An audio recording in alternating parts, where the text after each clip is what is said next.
Good evening, everyone. I'd like to welcome members, officers and members of the public to this Overview and Scrutiny Committee meeting, and also welcome any watching online. Before I start, I would like to invite the committee member and scrutiny officer to explain how proceedings will work. James. Thank you, Chair. So if a member wishes to speak, they should use the speak button located on the microphone unit in front of you. The microphone will light up green and the chair will be alerted of your request to speak.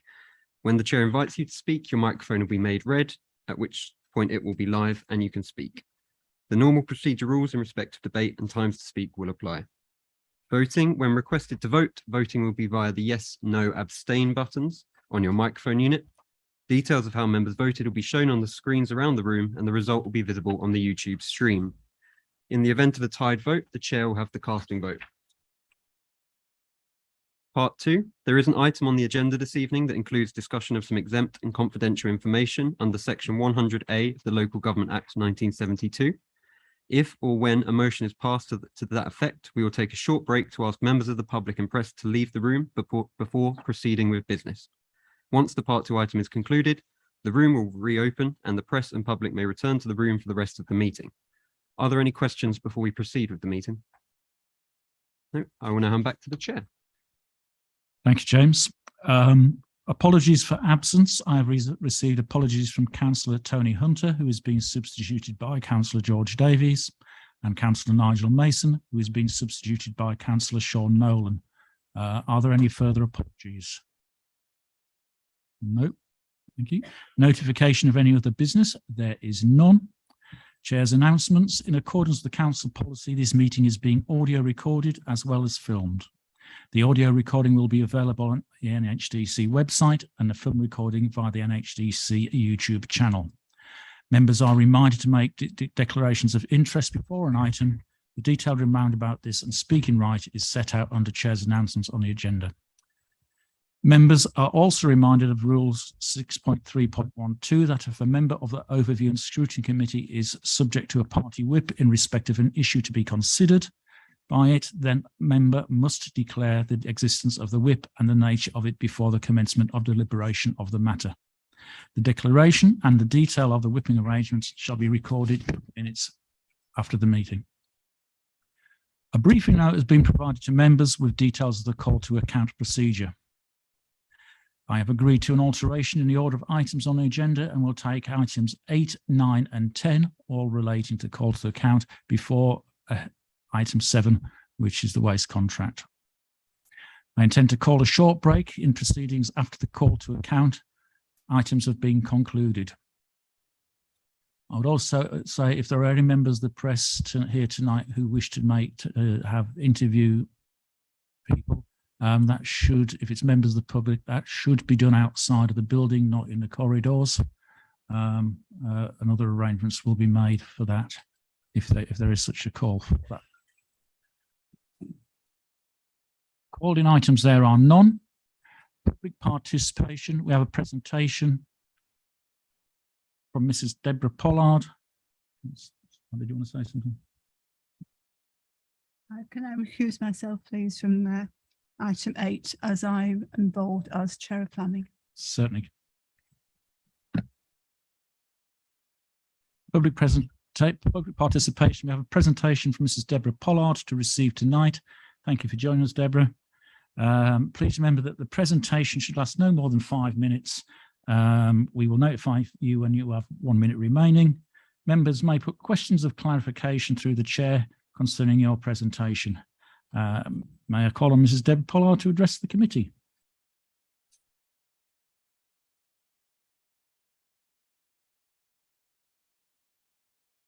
Thank you very much for giving me the opportunity to speak at this meeting, which I believe intends to offer transparency about the decisions taken on the Lord Lister Hotel, a difficult process for local residents to understand.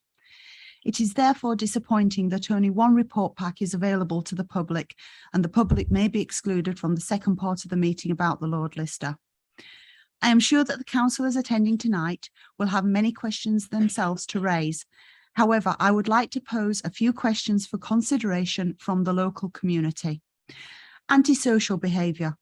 Referring to paragraph 3.3.8 of the report, As antisocial behaviour is not a planning consideration, as stated in the planning meeting on the 20th of September, its impact on the community should be fully discussed in this meeting, especially in light of the Key Stage and North Herts District Council partnership meeting on the 10th of March 2022, highlighting 31 reports to the police in 3 months, specifically naming the Lord Lister.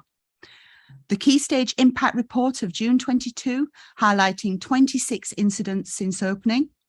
The 17 incidents recorded from January 21 to May 22, compared with none at the Templars Baldock and only 5 at Haven, as outlined in the report produced by the Police Crime Prevention Design Advisor, and the 50 incidents logged by the residents from January 22 to the beginning of October 22. Tipping point. Regarding paragraph 3.3.4, where North Herts District Council requested limiting occupancy to 10 rooms due to antisocial behaviour issues, whilst Key Stage had their most experienced team in residence, now that 21 rooms are available for occupancy, what is North Herts District Council's tipping point on the occupancy levels versus antisocial behaviour issues for the local community? Lack of public consultation. All the documentation submitted focuses on a time-critical process, which seemingly prevented public consultation or indeed any form of communication with the neighbouring properties. Even local councillors, police and emergency services were not aware of the change in usage until problems arose. However, in a 3 Counties radio interview with Elizabeth Dennis-Harburg on the 27th of May, she stated that North Herts District Council were concerned about the negative response from the neighbouring communities. Can North Herts District Council clarify why they felt that because consultation was going to cause controversy, it should not be done, when transparency is fundamental to democracy? Use of special urgency. With respect to the perceived urgency, should North Herts District Council have been pressurised into using special emergency powers to award a 10-year contract and grant? Furthermore, even if they could, should they have? Impartiality. We understand that there should be impartiality between planning and housing. Yet in an email dated the 7th of July 2021 from Martin Lawrence, he asked Key Stage to prepare for an emotive community response. Have Key Stage considered getting a lawful development certificate? Why did the council feel that they had to find ways to stifle any community consultation or democratic process? Even if the development certificate would have been lawful approach, is this what transparency looks like in local government? Due diligence. Do councillors feel that Key Stage's proposal, which includes reference to their failed facility in Kingsdown, plus 1 verbal reference given on the 5th of May 2021 by Yvonne Jackson, was sufficient due diligence for the award of a £2,000 grant and a 10-year contract? Our Freedom of Information request highlights no national or comparison reviews were formally carried out. Is this correct? Ongoing funding.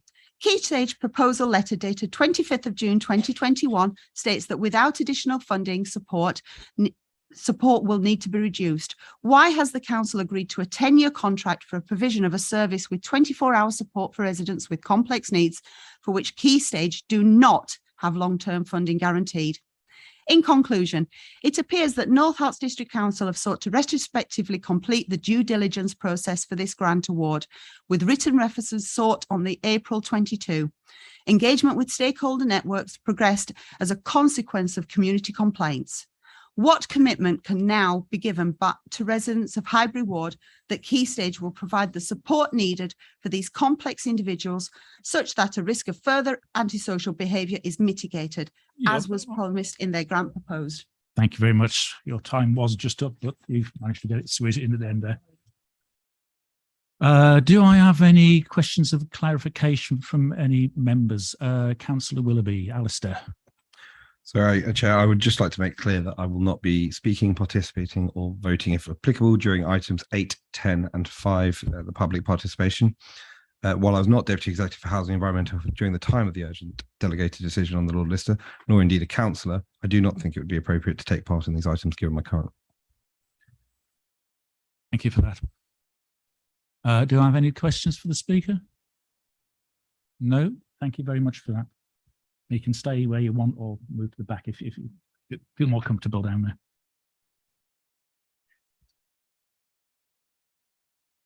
Members, item 6 on the agenda is members' questions, and there are none. We move to, I think the numbers are a bit out of order because it says an item 8 on my call to account of delegated decision taken on the 13th of August 2021 in accordance with the special urgency provisions contained in the Council's Constitution, Part 1. Members are reminded that some of the material presented as part of this report is restricted and/or confidential. Any questions that relate to confidential material should be kept until a meeting is moved into private session. There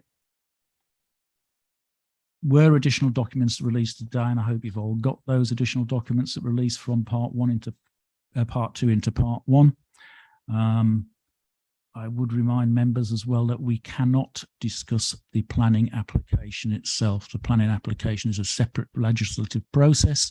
What went on in that planning meeting, the results of that planning meeting cannot be discussed at this meeting.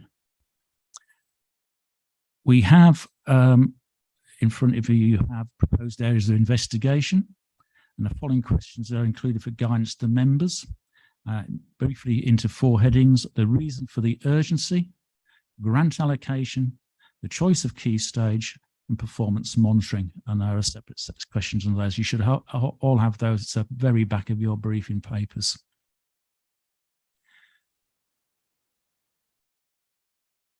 I would ask as well that members keep their questions succinct.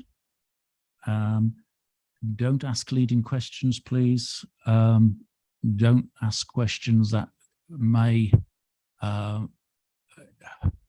push people into revealing items in Part 2. So please be careful of the type of questions you ask.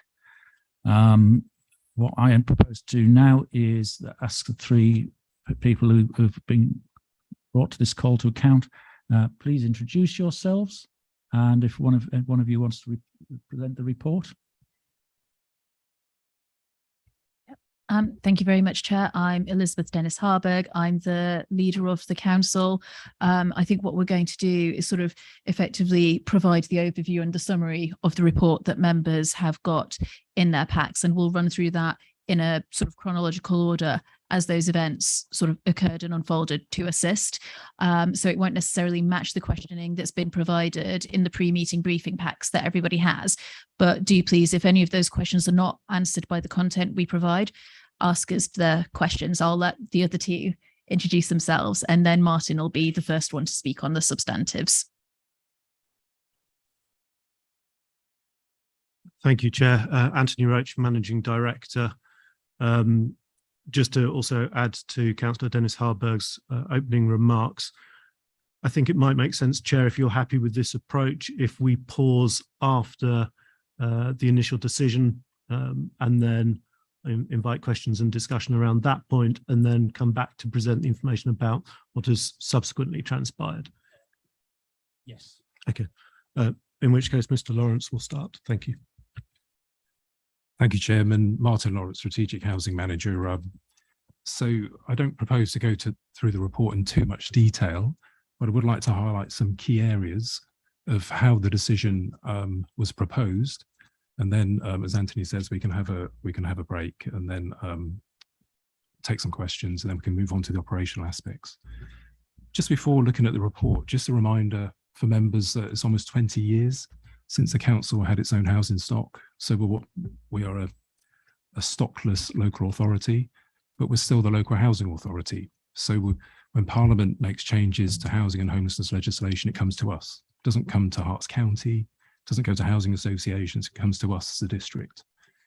And in terms of that, kind of like we have some huge demands at the moment for housing assistance, huge demands. It's a very challenging period for the nation, really. Everyone knows there's a housing crisis. The affordability to own and to rent across the country is difficult, especially in the southeast, and North Herts isn't immune from that. And then also homelessness. Homelessness is stable, which is a famous kind of like last few words, but it's relatively stable in the district, but it's still prevalent, and more complex people are coming to us every day. And that's before you talk about cost of living crisis, before you talk about refugees and so on, really. So it's just a bit of background for the committee there. In terms of the report, I'm going to take you up to paragraph 3 to 10. And I think Anthony and Councillor Dennis Halsberg will come in there. In terms of the context, that's crucial, really, with this whole scenario.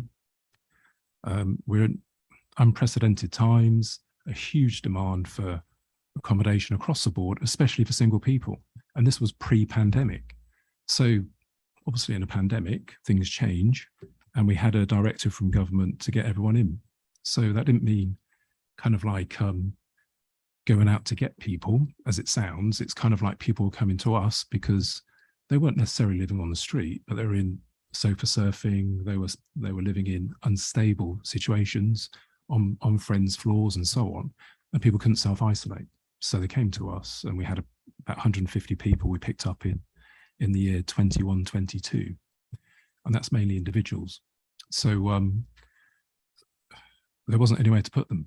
So at one point, our peak of hotel use was in May 2021, and that was 67 hotel placements just for North Herts District Council. Sort of one of the district boroughs in Hertfordshire, we had 67 hotel bookings. Travelodge Letchworth, in Luton, in Stevenage, wherever we could find space, as far as Hemel and further, really. So it was literally anywhere we could find, we were placing people at that time.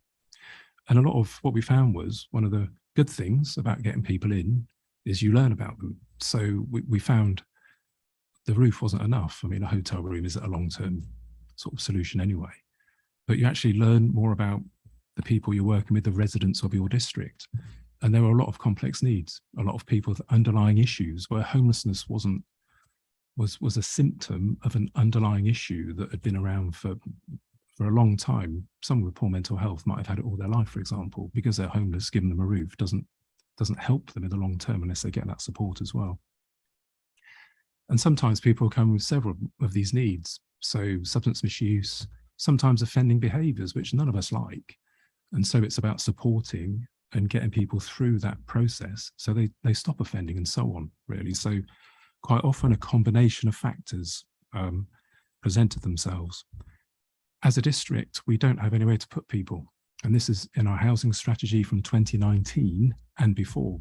And in the report, I've sort of outlined some of the previous efforts. I mean, this goes back almost a decade, where we've tried to, the North Herts Sanctuary site, some of you will know about in Hitchin, Nightingale Road, Grove Road Corner, had planning permission for ensuite rooms, sort of 2013, 14, and the Housing Association pulled out. It's remained as a dormitory style 17-unit hostel, which everyone says is not suitable. There's 2 bathrooms. And that's a provision for single homeless people or people sleeping rough, and it's not up to modern standards. So it's a long-term aim. The pandemic came along, and it just highlighted the need for suitable accommodation. We've looked for years for sites in the district. There's been land agents scouring the district. They've come up with options. They've all fallen by the wayside over the years. And Settle were involved. They've pulled out. St Mungo's had the planning permission at the sanctuary site. They pulled out. And we're left in a position where we're not moving forward. Haven First, a specialist charity for singles homeless people, did secure planning permission for a new site in Letchworth last February 21, for a 40-bed purpose-built hostel, and a site's called Protea Way. Again, it met with lots of local concern and objections. These schemes aren't popular, unfortunately, and nothing's moved forward. Haven First now emerging with one YMCA. There is no timeline to delivery of this purpose-built 40-bed hostel. So we're still in this position where the provision now is the sanctuary building, which can only have 5 people in now because of social distancing, and due to COVID, it can't have the 17 it used to have, plus another temporary site in Baldock. which is 19 rooms at the Templars, the former Templars Hotel on the High Street. So it's just to highlight, it's very precarious. We also had some other funding over the last year or two other providers called Emerging Futures, and again, Haven First have tried to build the supply in the private sector for single homeless people, and they both said we can't use that funding because we can't find the housing. So it might seem there's empty buildings and some would be more appropriate. It's never that simple. As soon as you start to try and build up the viability, it falls down. It falls down. So the aim that we want as a local housing authority is to have a proper pathway for people from the street into independent resettlement where they live on their own. And that's probably going to be in the private rented sector. But from the street into private, to meet that ultimate aim, there's a massive journey in the middle. And that's where supported housing schemes come into their own. That's where you can work with someone every day. You can get in specialist clinical experts to help people with underlying trauma. Quite a lot of the time, you can trace behaviours back to an event in someone's life. And it's really having somewhere people can go with that support where they can get support to live independently. And that's what this whole initiative, if you like, is looking to build the pathway. The Lord Lister is only one option. There's other options we hope will transpire in the future. Protea Way, as I mentioned, we don't know what's going to happen with the Templars site in Baldock, but we need to build up the options because our population is 133,000 people according to the last census, and we don't even have 50 bed spaces for this client group. So that kind of like is a bit of context. In terms of sort of moving on, that's 3.1. I've sort of gone into the provision of support on page 2. So if I can talk a little bit about the decision from 3.2, we made contact with Key Stage in early 2021, and local providers were maxed out. They were very busy. They're in the pandemic still. A lot of them had staffing challenges. People had COVID. They had some residents with COVID. It's not a great time to ask people to scale up. And we made contact. We had a conversation to see if they were able to bring anything viable in the near future. That was a key thing, because we were just reaching that peak I mentioned of 67 placements in hotels, not 2 or 3 that we had pre-pandemic, 67.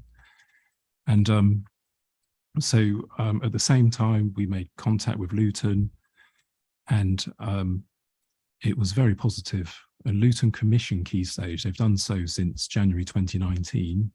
They pay them, they're contracted, they meet performance.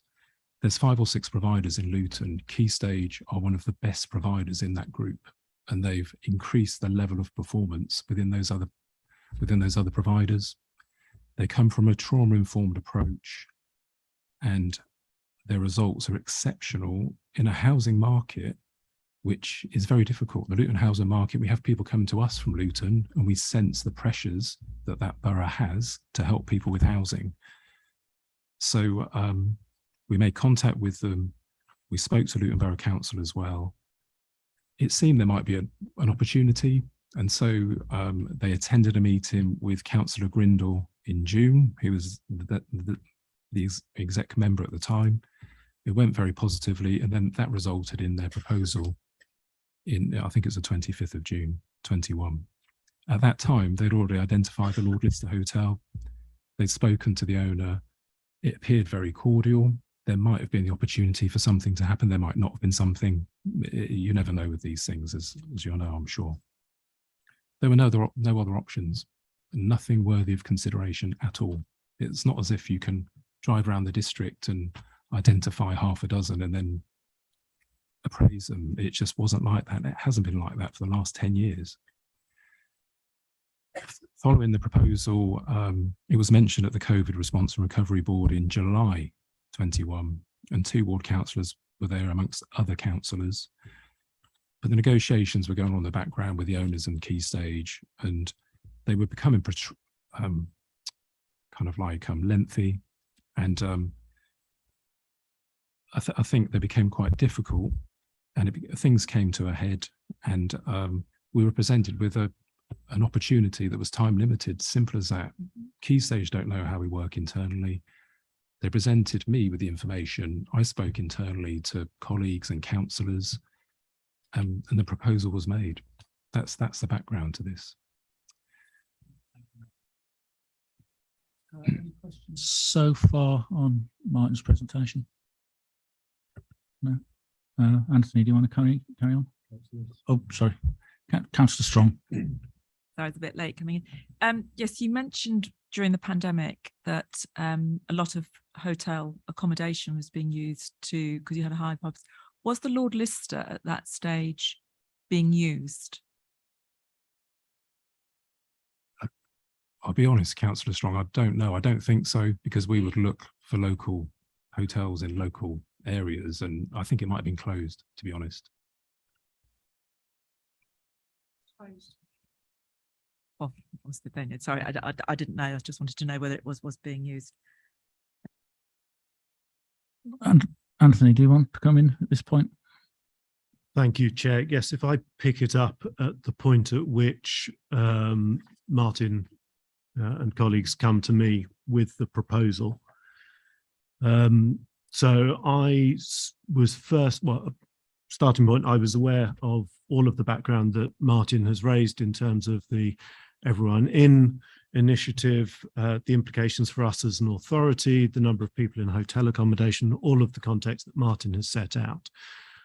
So when the proposal was put to me in late July 21, that there was this potential solution available, that was the point at which I became involved. So in late July, early August, there was various discussions around the pros and cons of the decision I was being asked to make, some drafting and redrafting of the delegated decision notice that ultimately ends up being signed on the 13th of August and is within the pack.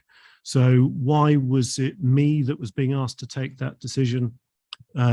Firstly, as members will be aware, as a local authority, we have a number of different functions. Sometimes they work absolutely in parallel with each other. Sometimes there is the potential for conflict.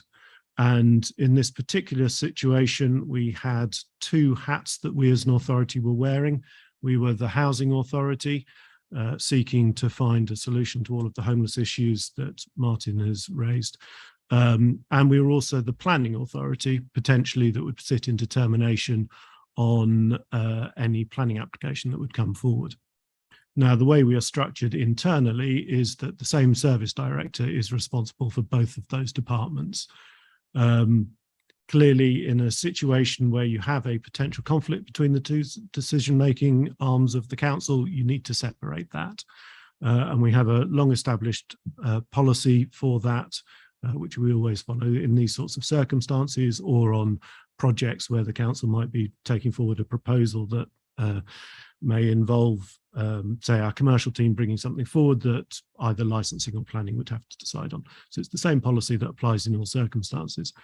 And so given that potential conflict, the decision was taken that the service director, Ian Fullstone, would recuse himself from any decision-making on the housing side, so that he would be available to be involved in any of the planning considerations. So on that basis, it was escalated up to me to be the potential decision maker. So when I'm being asked to take a decision like that, the sorts of things that I will be thinking about are, am I happy with what's in the report that's in front of me? Is there any missing information? Is there anything that's unclear? Is there anything I want to know more about? Is there anything that sort of needs further investigation or reassurance? Are we following the correct constitutional processes? In this particular instance, we had advice from our internal legal officers that the special urgency provisions were appropriate and that we were following the correct procedures. So I had that reassurance.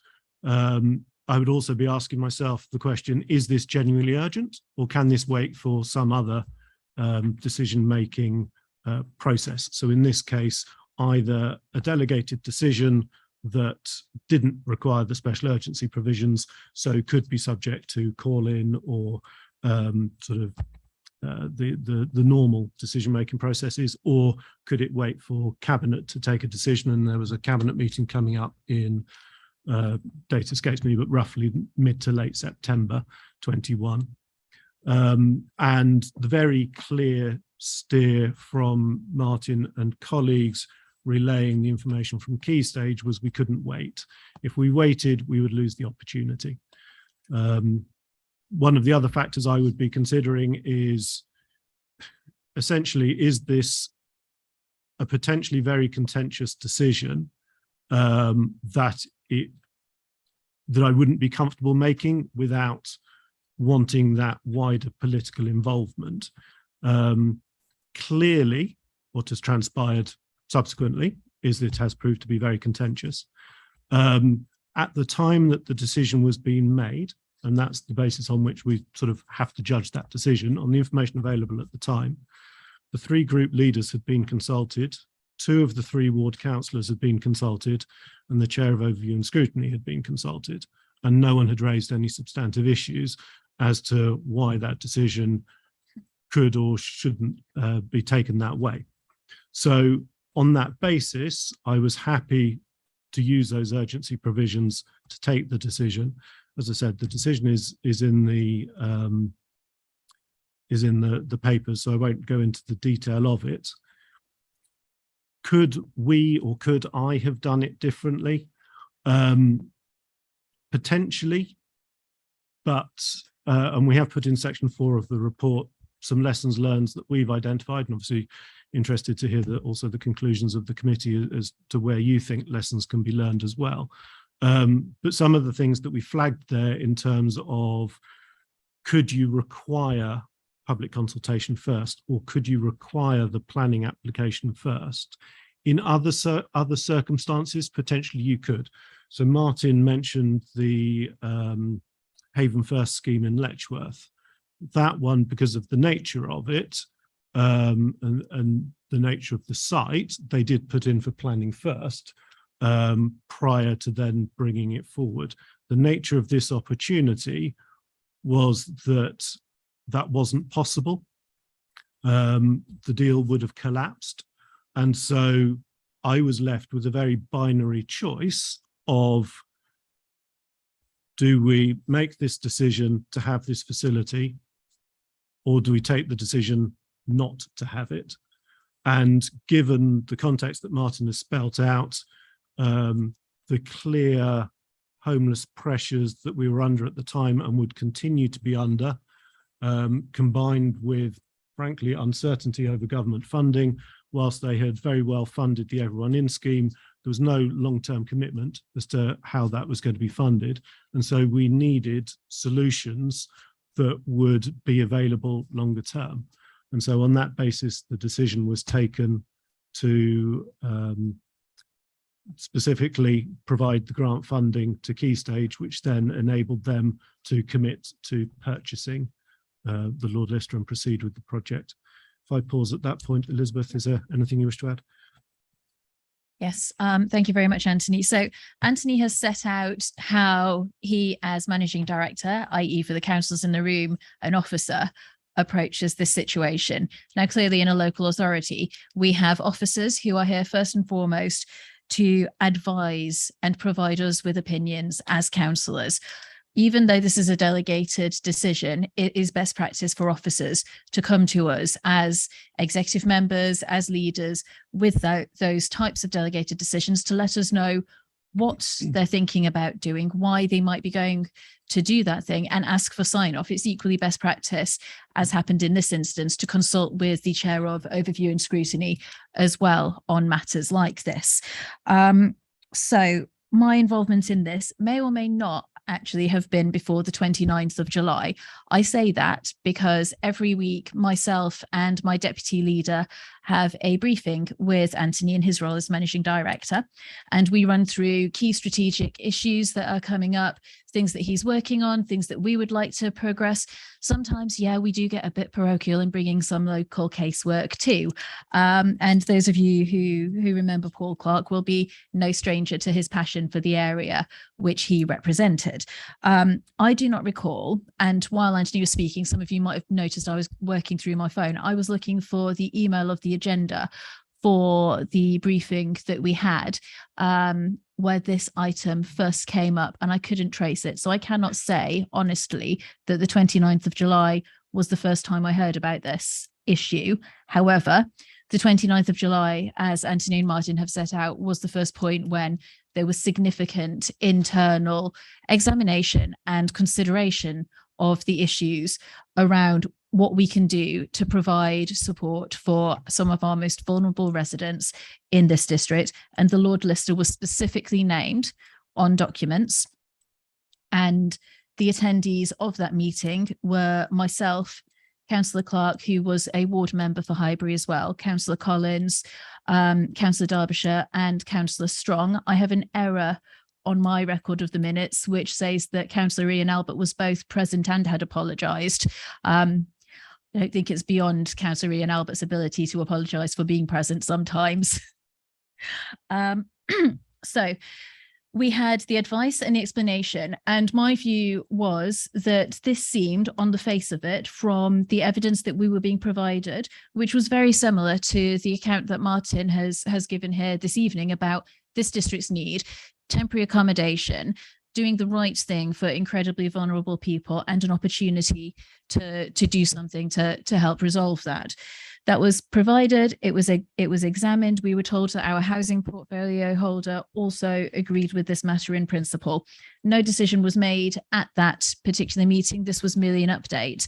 It was then, I think, the beginning of August, the week of or commencing the 13th. I don't have a calendar in front of me, when Paul and I had a longer conversation with Anthony at our briefing, and sort of went through and went, this is the site, key stages coming to us. They'd like to make this grant application. These are the terms of the delegated decision.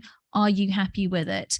One of the matters that did come up in that meeting that I think Paul raised, and that some members of the public have raised on this, was a house of multiple occupation in Highbury. We were given assurances that this was an entirely different scheme and would be managed completely differently. It is not of the same type. We were also told about the references that had been provided. The word references was used in that briefing. Did Paul and I ask to see physical copies of those references? No, we took verbal assurance that they had been provided. You will note from the lessons learned, a comment has been made about that. We felt that although we knew it would more likely than not be something that residents and neighbours close to the site would oppose, balancing the needs of communities and thinking about those who have absolutely nothing and our duty to help support them, that this was probably the right thing to do.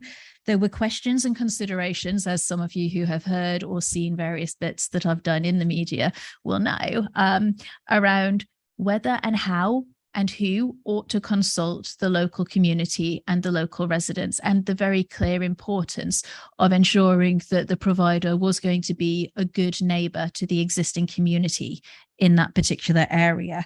Having applied considerable pressure to Anthony during that space, we decided that yes, on balance, it was the right thing to do to help provide a space where people who are homeless for whatever reason and have a connection to this district can be supported and brought back into safe and secure and stable housing.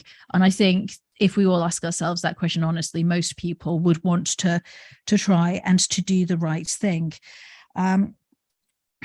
We were also advised that it was urgent that we did this. We knew the date of the next cabinet meeting. We don't have generally important committee meetings during the school holidays, not the summer holidays, for reasons of of accessibility and inclusion more than anything else. Members of planning committee, or those of you that have sat on the waste project workshops, obviously know differently, but those are urgent matters that need to be dealt with.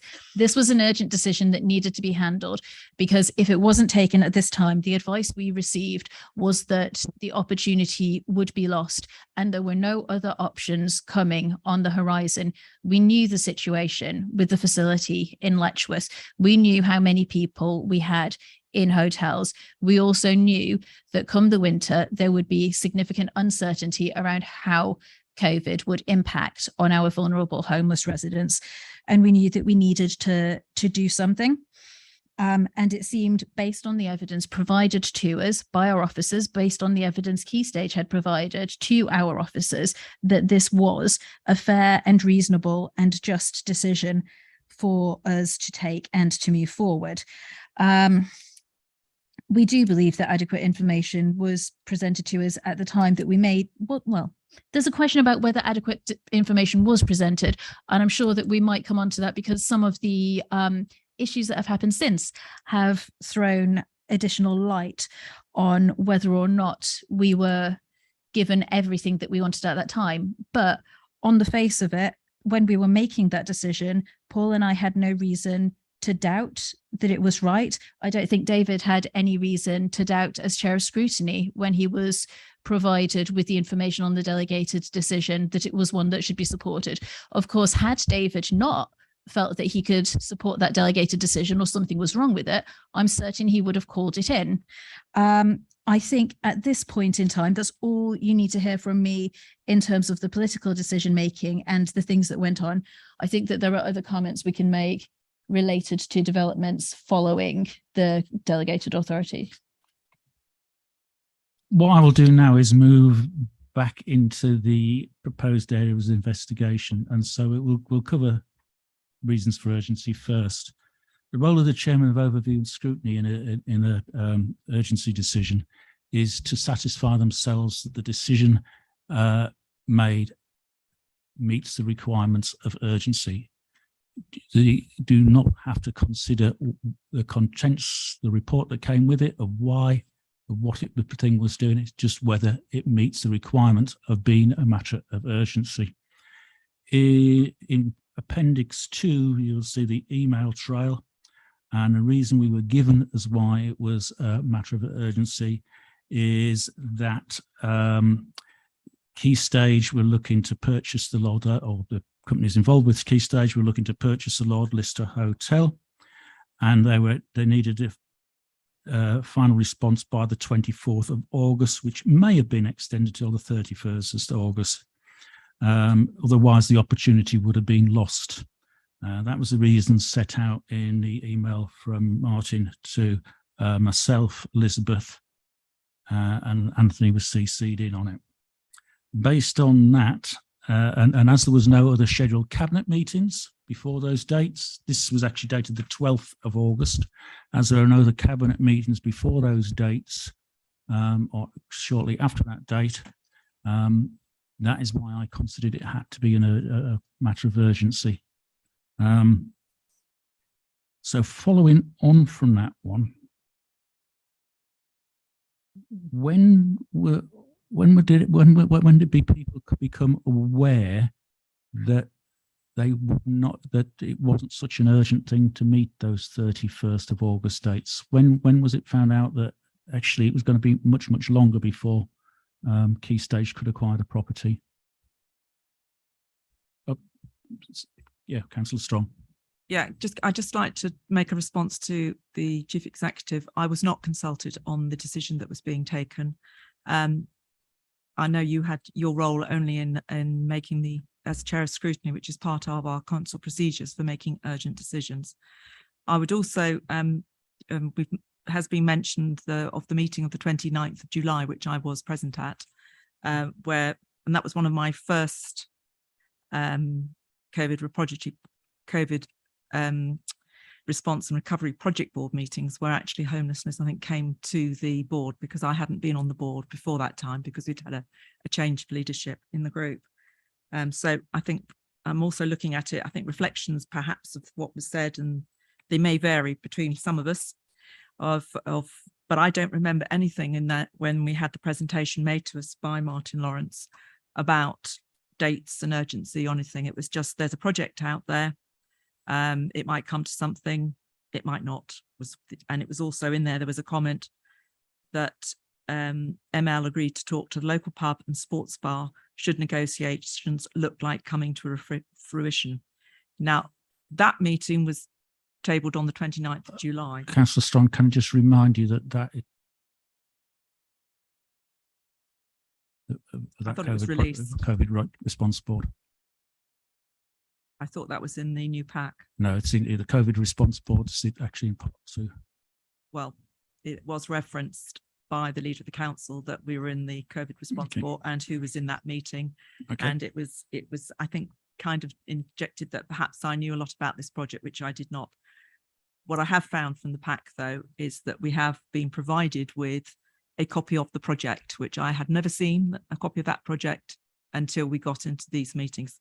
And I think, again, looking at that, there are dates in there that seem to infer to me that there was a lot of work going on before even that. We'll come back to that a little bit later. What we're on at the moment is the reasons for urgency. So repeating the question, when did you know it wasn't going to happen on that time?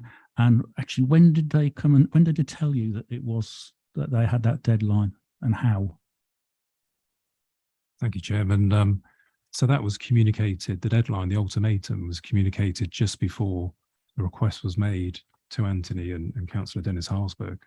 That never changed. There was no subsequent relaxation or agreement to a further deadline. That was very much fixed from the council's perspective, and the rest of the negotiations then went with some more surety because of the council's decision. So it was never changed, that deadline for us. That was basically, it was act then or not at all. Chair, if I could just add, and it's in the report, the decision that the council took gave Key Stage the confidence to proceed and complete the negotiations. So yes, the legal agreements then took longer to finalise before ultimately being signed. The critical path, though, was that council commitment of the £200,000 funding. And without that being made on the timescales requested, the project wouldn't have proceeded. So that was the critical point. That didn't change, as Martin said. Tamsin. Thank you, Chair. Councillor Dennis Harsberg, are you able to add any clarity, just following up on Councillor Strong's comments around the cross-party communication involved in the decision around urgency? Thank you. Thank you very much. Through you, Chair, I think I might need to pass that to Anthony because I'm not party to the conversations that he has with other group leaders. Thank you, Chair. I certainly don't recall having a separate discussion with Councillor Strong. As far as I'm aware, the only knowledge she would have had was from the project board at the end of July. I think Councillor Strong and I typically meet monthly, and I suspect there wasn't a meeting between that project board and when ultimately I took the decision. But in terms of who is consulted with, there is no requirement to consult the leader of the opposition. So in terms of the councillors that were consulted, it was the leader, the deputy leader, two of the ward councillors through the project board, the executive member and deputy, and the chair of scrutiny. So those were the key members who needed to be consulted with. Could we consult further? I think the answer to that is yes, you can always consult further. But ultimately, when you're making a time critical decision, you don't have the ability and the space to be able to do that. So you consult with the key individuals, you consult with the people you have to consult with, and you proceed on that basis. Thank you, Chair. If my reading of the timeline is correct, the proposal was written on the 25th of June. For those of us not intimately familiar with the decision-making processes within the council, What was the reason that that couldn't be brought to the cabinet meeting on the 20th of July?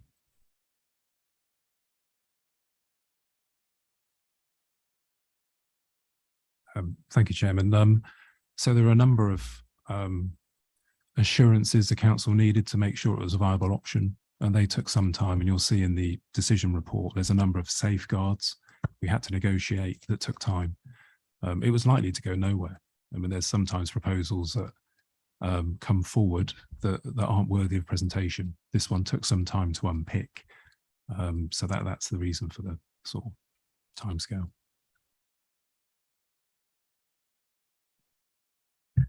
Thank you. So I've read a couple of documents which I'm told are FOI there in the public domain. One which says that the date on which NHDC received the proposal was actually the 29th of June. So I'm quite surprised that the managing director didn't know about it until late July, I think was what was said. Also, I am assured that both Councillors Clark and Collins had raised objections, as indeed I'm sure that Councillor Strong did, about when they were first told about the consultation, and they were very keen to consult with residents. And I am told that this then apparently doesn't happen. What I have seen also is an email from Councillor Grindle to Councillor Collins saying that the project had taken a step back, and that was only a few days after the meeting. It was on the 2nd of July, and then subsequently there were several meetings, PLB meeting on the 3rd of August, 2 cabinet catch-up meetings in August, at which the whole project wasn't mentioned. And then suddenly in late August it's signed. So it's a bit strange. There seems to have been a lot of meetings where it wasn't mentioned, and then things were obviously going on in the background, and not everybody that was informed that perhaps should have been. I don't know if that's, that was an impression that people had. I don't know if that's actually the case, but I wondered if you could explain why it wasn't mentioned at those meetings. Thank you. I think as in terms of specifically the timing of when I became aware of it, you'll appreciate there's a huge amount going on in the council all of the time. And the reality is, unless and until something crystallizes that it's more likely than not going to happen, it's unlikely to reach my radar. Martin, in his previous answer, referenced the fact that he's had any number of these ideas come across his desk over the last few years, and up to now they've all come to nothing. And so it's entirely appropriate to work through those proposals, see if it's got something, see if it's got legs, see if it's likely to happen, before then bringing it to wider attention. In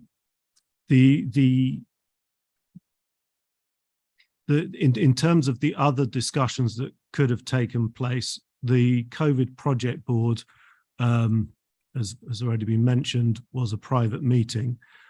So at this point, I can't go into what was discussed there. In terms of whether it could have gone to PLB after that, it still wasn't sufficiently certain.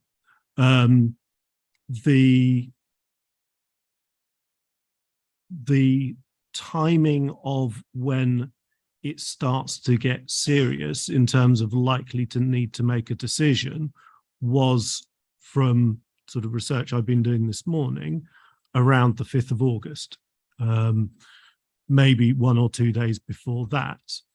So it then does move very quickly from that date to needing to make the funding commitment on the 13th of August to allow Key Stage to then proceed. And given that very tight timescale, as I said in my previous answer, it does limit what consultation you can do. And I think you mentioned possibly an email that Councillor Grindle had sent in July. Well, at that point, it may not have been certain that it was going forward. It could have been one of those that someone mentions and then it disappears, never to be heard of again. So it's only that little bit later. The reason why we took it to the project board on the 29th of July was we'd previously had discussions around the impact of homelessness. whilst it still wasn't certain at that point, we thought it was worth having that wider airing because of the potential of it. But it then doesn't crystallize into, okay, this is going to happen until the following week. And that then really compresses the timescale and what you're able to do.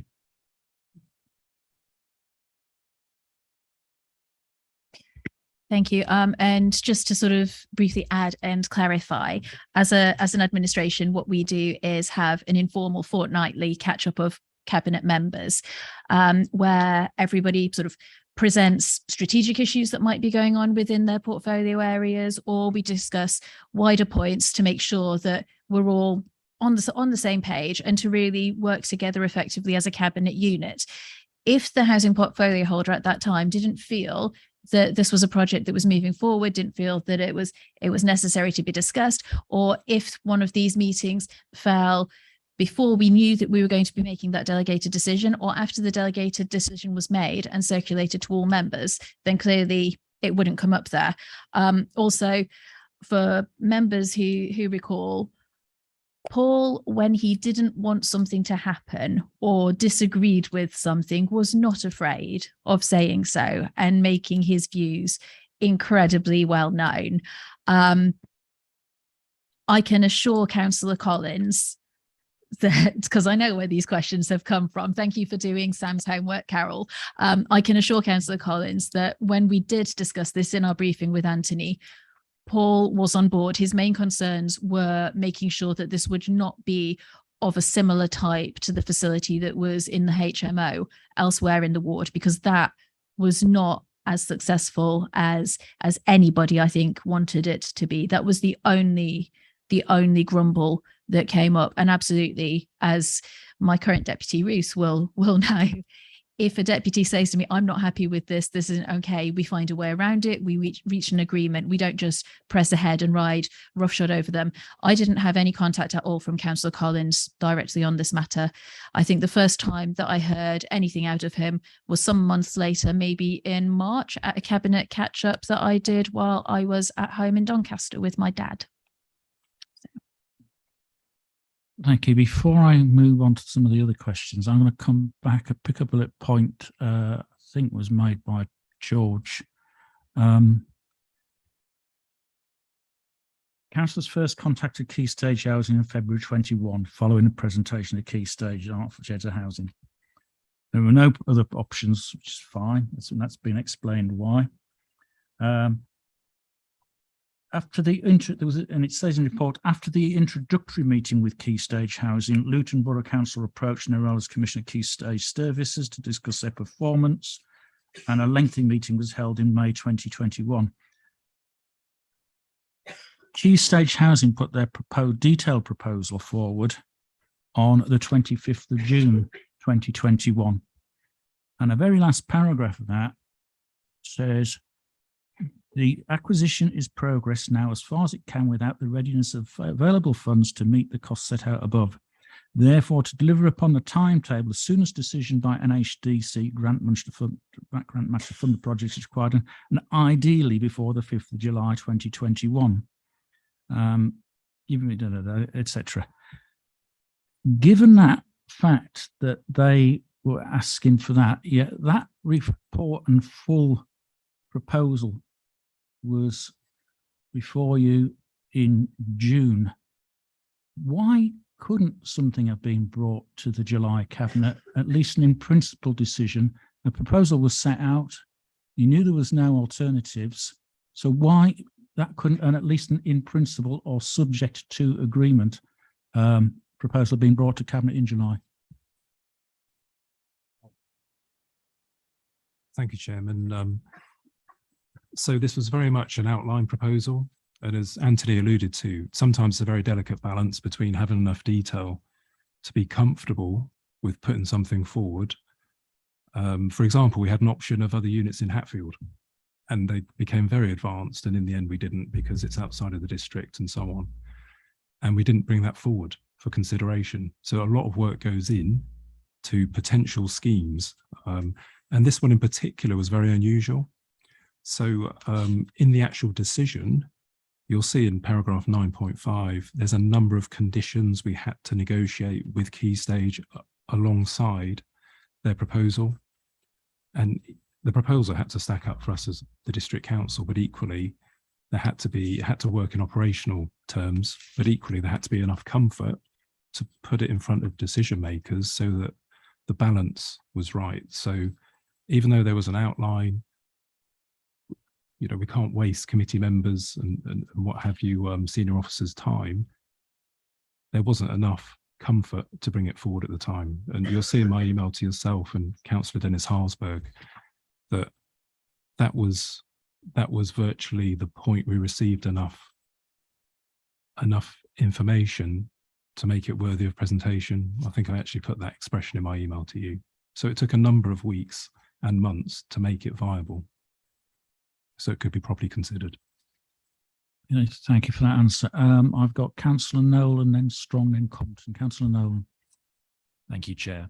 A question in terms of the process. So the Constitution has this special urgency case within it, but beyond those two paragraphs, is there any actual process that sets out how you undertake this decision making? What, you know, the measure for what counts as special, urgent, and therefore sort of a step-by-step means of actually undertaking that decision and making that process?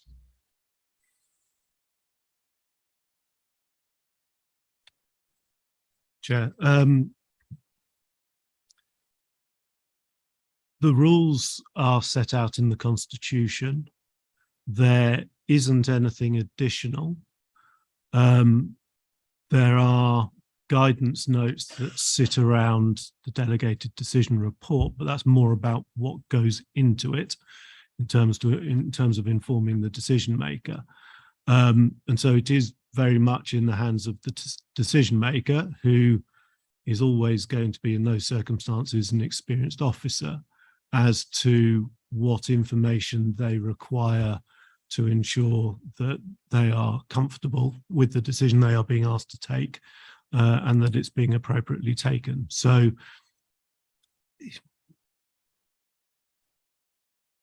there is that element of subjectivity to it, but there are processes in place in terms of who feeds into the drafting of that report. So all of these sorts of reports have to go through finance, they have to go through legal, they go through HR if there's any HR implications, they go through our policy team if there's equalities implications. And so you have all of these checks and balances in the process before it ultimately gets to the person who is asked to sign off that decision. And then that person can still question and can still challenge and say, well, I disagree with this. Can we revisit this particular point? But ultimately, the decision taker is relying on all of those other people who've been involved in the process up to that point to make sure all of the angles have been considered. Obviously, the report author as well, who's the one that puts it forward. So you have a number of officers involved before it gets in front of the decision taker. And then also you have separately to that, you have the consultation with the relevant councillors as well. So you have a number of people involved. It's not just that single person. So whilst there aren't sort of prescribed rules within the Constitution as you must do this, you must do that, you must do the other, the involvement of all of those people with all of their expertise and their different professional backgrounds and different ways that they will be looking at that decision ensure that you have those checks and balances.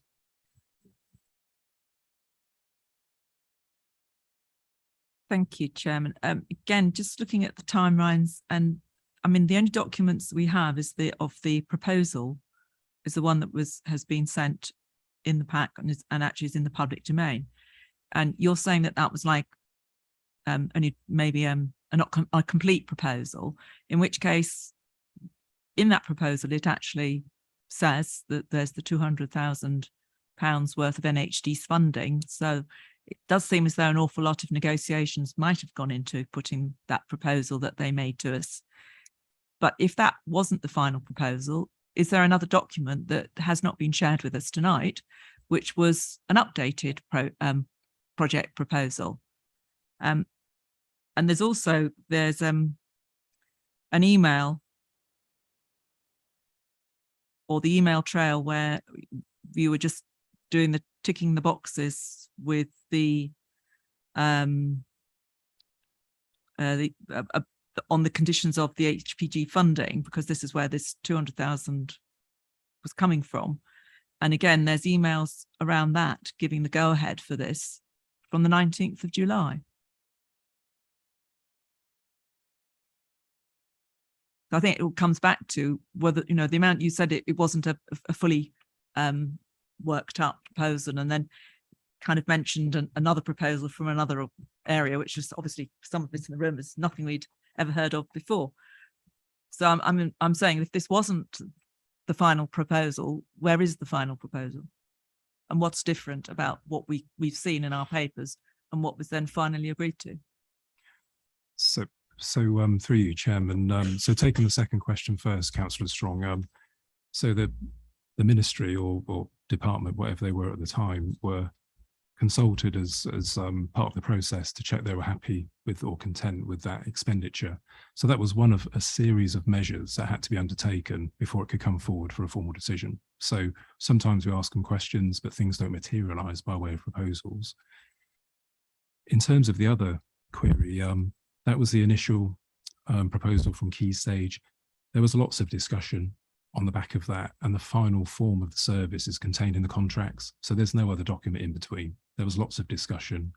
It was very much an evolving situation. We put time into making sure the contract was right. So that's the final service. And I should remind you that the grant agreement itself is one of the documents in Part 2. Parts of it are mentioned in the Part 1 paperwork, so please be aware about what you're asking on this particular one. Just back on the timelines again of when councillors knew. Yes, we saw the decision notice, which I have to say was buried in our MIS information, but it didn't actually reference the decision. It just referred to a hotel, which I don't think resonated, and it was summertime. And I think that the next time that I think any of us or I was aware, and I certainly was with Councillor Hoskins and Councillor Collins, was when we went to the councillor's surgery in February. And there, by that time, the facility had opened and the residents came to surgery to tell us what was going on. And that's when certainly Councillor Hoskins made the comment, oh, I didn't know that had happened. He was I think he was surprised. And Councillor Sam Collins, again, was not aware. Yeah, I'm sorry, we're getting a little bit away from the point of what's in here. Councillor Compton. Thank you, Chair. Whilst looking through the documentation, I looked into the homelessness prevention grant funding that we receive from central government. Now, the paper says it's an annual grant that we can get every year. So I went onto the specific grant website. Unfortunately, they've only got the grant funding from this year, not last year. So, you know, forgive me if this is wrong, but one of the things that it stated was the criteria for grant funding means that councils need to provide specific schemes for grant funding, and the deadline this year was the 13th of April. It also goes on to say that councils need to provide a bid as the lead council with their proposed sorry, I find it, I've lost the wording. With partners who have collaboratively developed the proposal. So given the timescale this year, and I appreciate it might have been completely different last year, it reads to me as if for the grant funding to be given to North Herts from the central government or the ministry in charge, we would have needed to provide a proposal with a scheme in mind. Am I reading it incorrectly, or was there a scheme in mind, and did they support you with that proposal? And at what time did you seek that funding? I think if you look at Appendix 4, that gives the email trail. That provides, sorry, Chair, that provides a go ahead to spend the money in a certain way, but not to get the grant funding in the first place. So that email to me read as if we have the grant funding, and then Ian Cooper was emailing them to confirm that we are able to spend it in that manner. Okay. Yeah. Can you confirm? Yeah, because I think we'd already. Thanks, Chairman. So there's been lots of funding opportunities throughout the pandemic for homelessness, but this particular grant of £200,000 came out of homeless prevention grant funding, which we've received annually for about 20 years. So it used to be something like 20 or 30,000, and it's grown to just under 340,000 a year.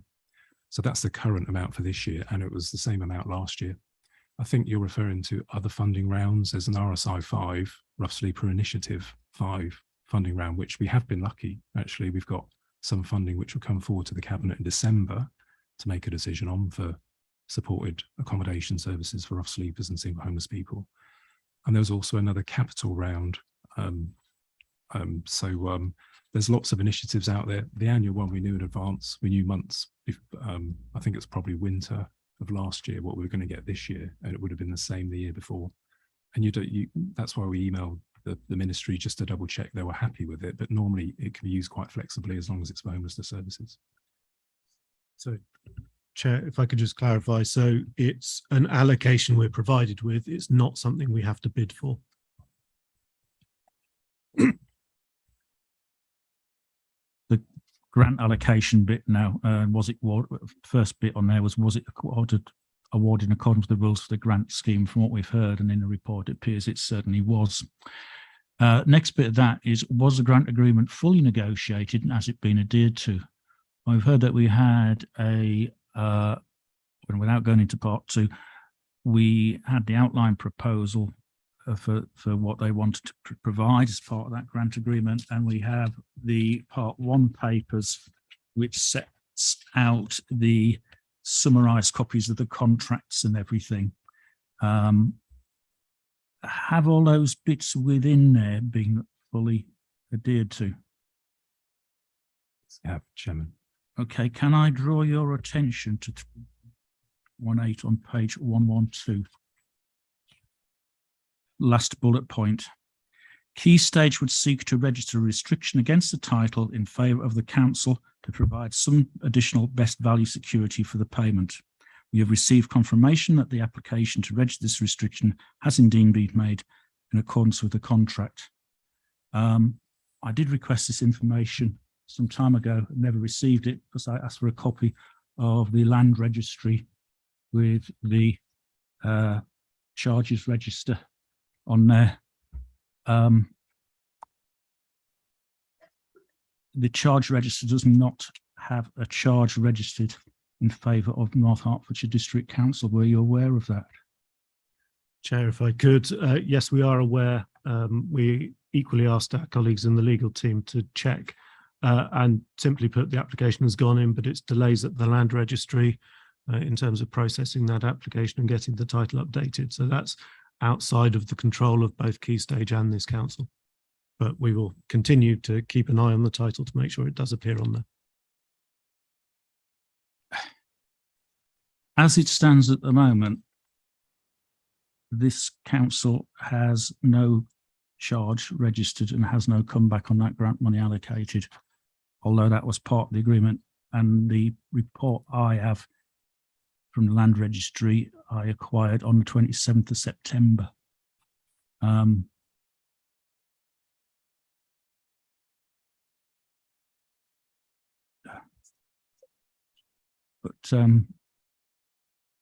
But you're assuring me that, but it says in the report, we have received confirmation that applications to register has indeed been made. So when was that application made?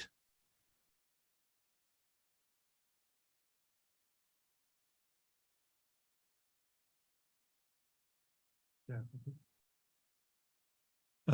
I've just checked with Martin. Neither he nor I know the date that that application was made. We do know that it's gone in, and we know it's stuck in the land registry's rather large queue. Right, okay, because the charge that is registered is against from a bank which was registered on the 15th of March 22. Okay, thank you.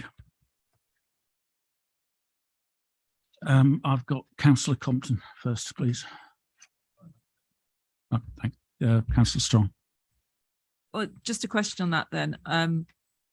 The point that you've raised on the contracts. I mean, I know they're in part 2. At what point are we going to actually go and have a look at them? Because, you know, usually when you're signing contracts, things have to be done, dusted and ticked off before you can actually start operating.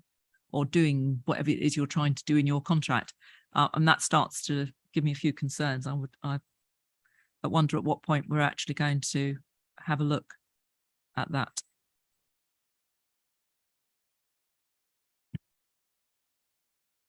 That full grant agreement is in part 2, so we can look at it a bit further in there.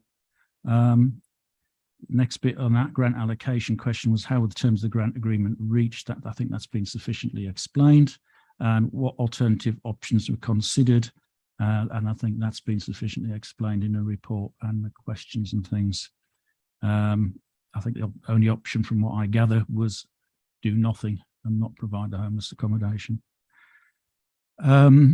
Next bit is the choice of key stage. Sorry, Councillor Compton. Thank you. So just about that last point, what alternative options were considered? Couldn't help but notice, sorry to put you on the spot, Martin, you mentioned a project in Hatfield that we eventually didn't go through with in the end. How many plates were you spinning when this particular urgent case came? Because if it was the only one on the table, that's one thing, but were you spinning a number of other plates with different options, or was the Hatfield one still open at the time, amongst others? That was discounted, the Hatfield one, fairly quickly. Councillor Grindle didn't warm to the idea of asking people to leave the district, and no, there weren't any others. They come up from time to time, but never at the same time. So you can make an options appraisal. Do you remember when the Hatfield one was? The Hatfield one was a few months before.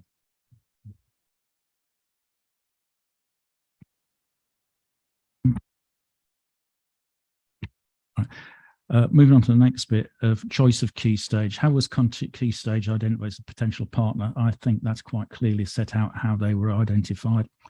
Has the council had any previous contracts with key stage housing prior to this one? No, Chairman. No, the first contact we had with them was from that initial conversation in February 2021. Okay, Councillor Compton. And do we have any further contracts with Key Stage outside of this grant agreement now? Yes, yes, we do. So I think it's actually in the report. So there's an ex-offender project, again funded by the government, which Key Stage have with us. So yeah, so it's 3.2.9. So there's an ex-offender scheme, 20 bed spaces for people outside of the Lord Lister location, and they're moving on from temporary housing and they're ex-offenders. So Key Stage are making those 20 placements as we speak.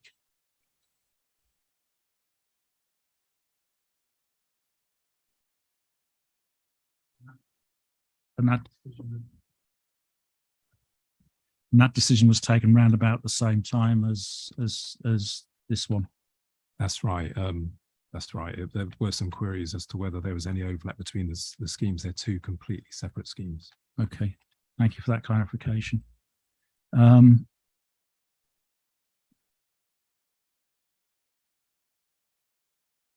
What action was taken? I think we may have answered this one already. What action was taken to ensure that the grant application process and planning permission process was kept separate?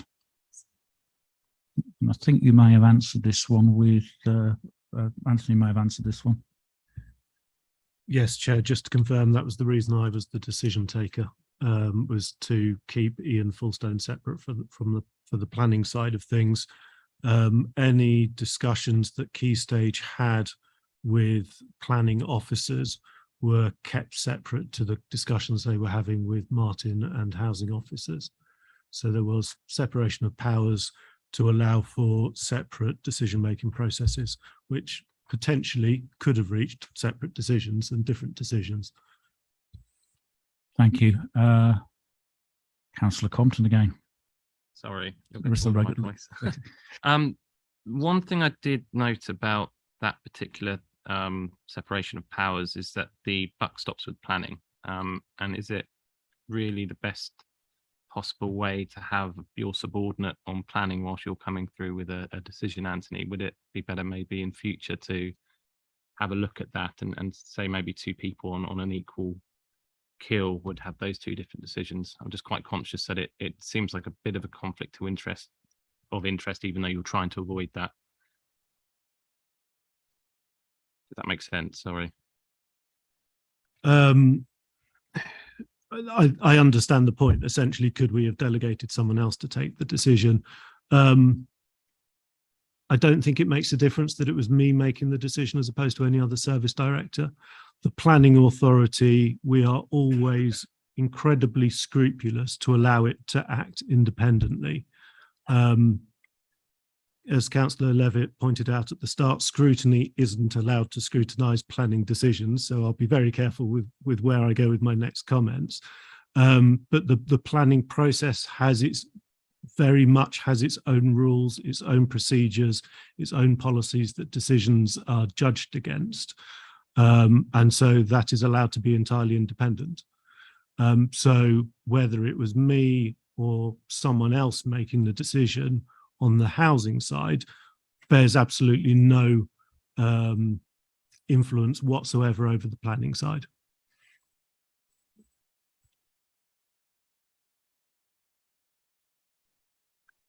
Sorry to come back again. I mean, again, going back to the proposal and which we've heard now that now nothing else was come, but this was the proposal in there has got the 200,000 grant that the council is going to give, and so there must have been, I suppose, I mean, did they randomly pick 200,000 out of the air and say that's what we need from you, or did they know that they might be that might be an amount for now? And again, as though that would be an amount that if they put it in the proposal that we're likely to be accepting. But I mean, I also, Councillor Levitt, you read out the bit about they wanted a decision ideally before the 5th of July. And that the proposal set out as in that the next steps there. So it's contingent on expediency by which the Lord Lister can be acquired to be eligible for winter transformation funding and more funding.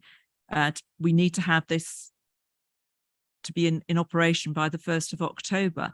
So we're suddenly getting a load of what I would call rush dates to, I mean, were we feeling pressurized into making the decisions and getting on with it so that we could get this project going?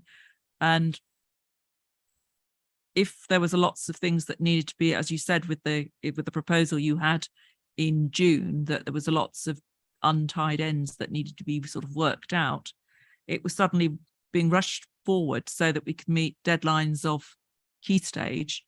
But what was the due diligence that was being done to make sure that, and the consultations that, as I said, I naughtily said was going to happen, which didn't, to actually have done this in more phase so that more could be taken into consideration? And was there any thought given as to whether the location was actually the right one, given its proximity and its sandwich between a pub and a residential home? Chair, if I could start, and then I'll hand to Martin to answer the detailed points. I think the very fact that we clearly pushed back on that initial 5th of July deadline shows that we were prepared to push back.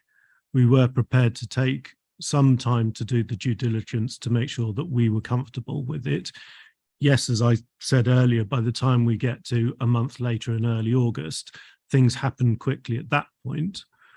But we were prepared, clearly, to say, well, we can't meet that 5th of July deadline.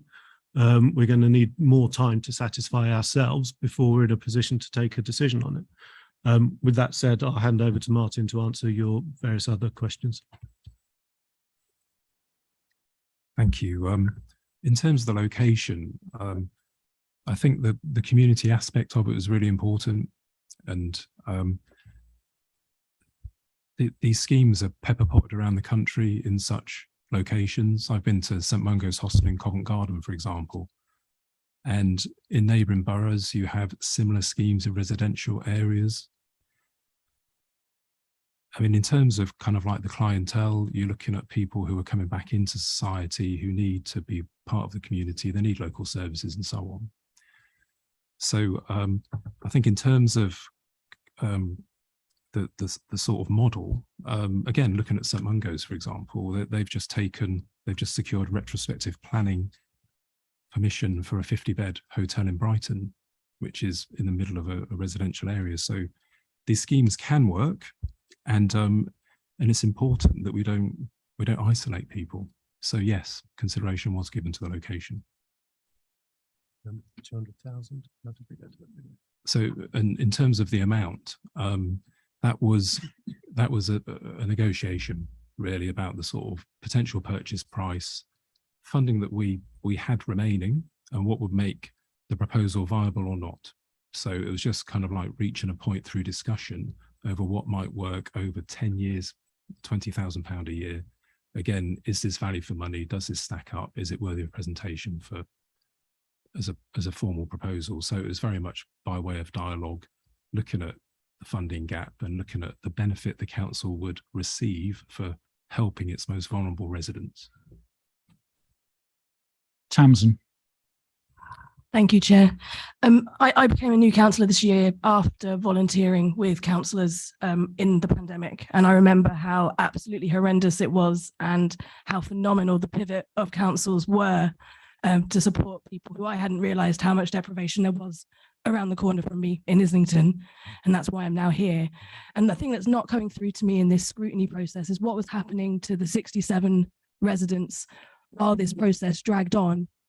Given that the decision for that it was urgent had been reviewed, and there was a lot of detail in the review when it was approved as an urgent decision. Can you just give us some sense of what that experience was like? Because, you know, even for the most comfortable of us, those were a hellish period to live through. And I know everyone suffered from their mental health, but these are the most vulnerable people. And I'm really not picking up on this coming through, and I'd like to have a better sense of that, please. I think that relates to one of the questions under the choice of key stages. What measures were taken to engage with and reassure public about the impact of the project on the local area? Vulnerable individuals that this project was put in place to safeguard. Yeah, thank you. Good question. The housing team have been amazing through the whole pandemic. It's been extremely challenging. They have the highest number of safeguard referrals for the council. We've had 3 people we think have committed suicide in the last, or since May 21, who came to us for help as homeless. So there's a high proportion of need out there. And it's a case of us trying to engage other specialists. The Haven First provide rough sleeper outreach for us. So if we have a report of a rough sleeper, they can go out and see them. So they supported people in hotels as well. We tried to resettle them into supported environments, but it was very much a day-to-day challenge, even getting food to people. So the numbers went up. We did have a block booking in Stevenage with some other councils. We had 15 rooms in one hotel, and so they were better supported. But that equally created a lot of challenges because of the complexity of the needs, really. So it was very much trying to engage other professionals to make sure the support was there, but a hotel room is not an appropriate environment for people to be in for any extended period. No kitchen, no washing facilities, and so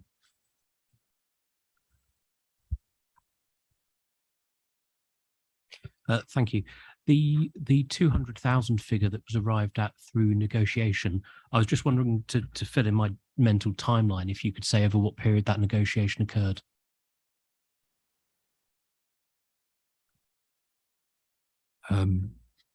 I think it would have been after the Lord Lister was identified, because that would had a particular price that came with it.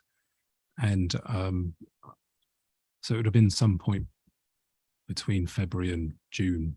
I mean, it's just daily dialogue, you know, about sort of the sort of updates on the search and so on, and a certain number of meetings, and then things start to crystallize, really. So I can't give you an exact date for that, I'm afraid.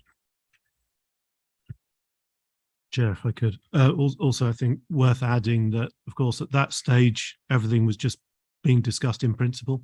So there was no commitment. It was all still subject to a suitable proposal coming forward. So whilst this sum of money, I think the report talks about, there was £212,000 that hadn't yet been committed. So that was the amount that was available. So whilst there were discussions and negotiations there, until we got to the point of a proposal that we were happy with. There wasn't anything other than a discussion that this might be available.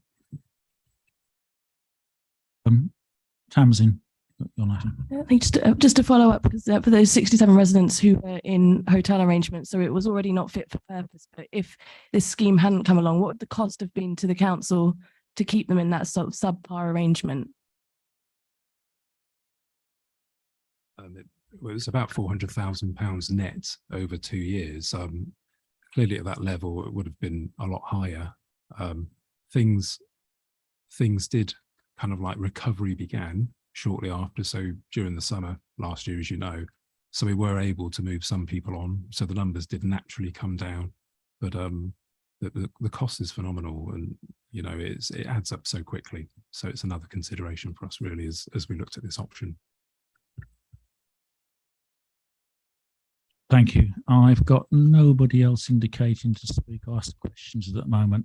So I think some of the next bit is about performance monitoring that, and I think that's probably more appropriate to stage part 2. So he says, going back to his notes, give the official wording.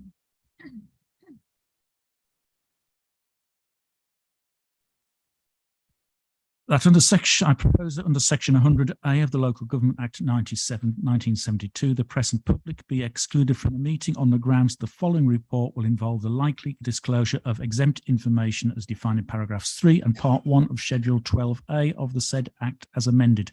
Can I have a seconder for that, please?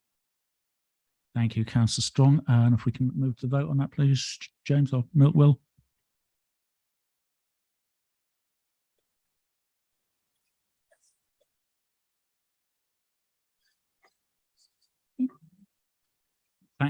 Thank you for that. We'll take a few minutes break now while members of the public and that leave. You are welcome back afterwards.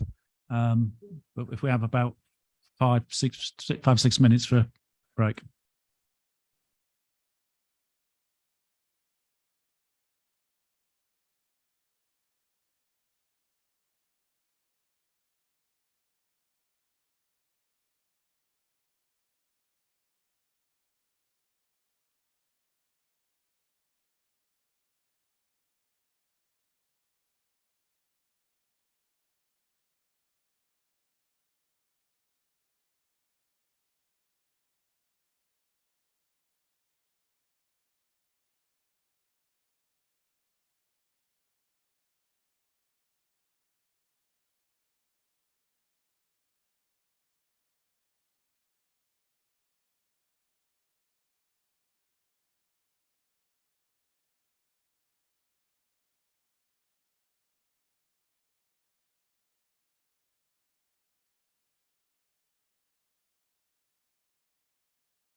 Chair, suggest when we're back in part one, if you could go straight to Martin, bring it to opening comments in terms of the way forward.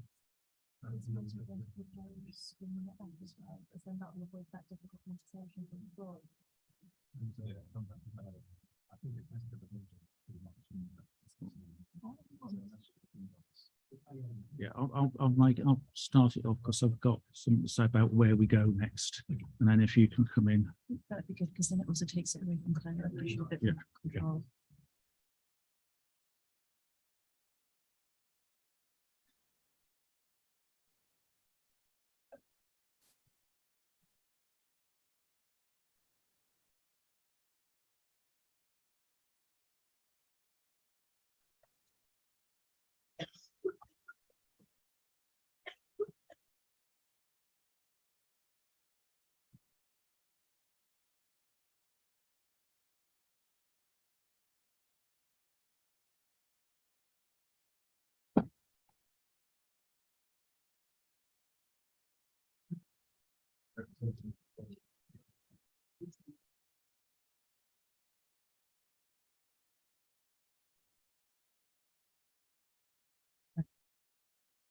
We're live again.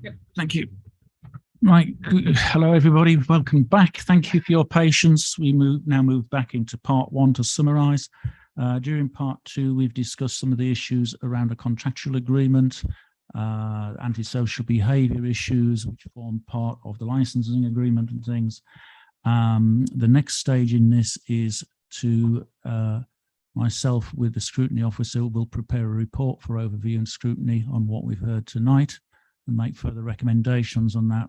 One of those I will bring forward is that bearing in mind that the project is still ongoing and there's still work to be done there, and there has been a number of undertakings and commitments relating to that, that this comes back to overview and scrutiny at a future meeting,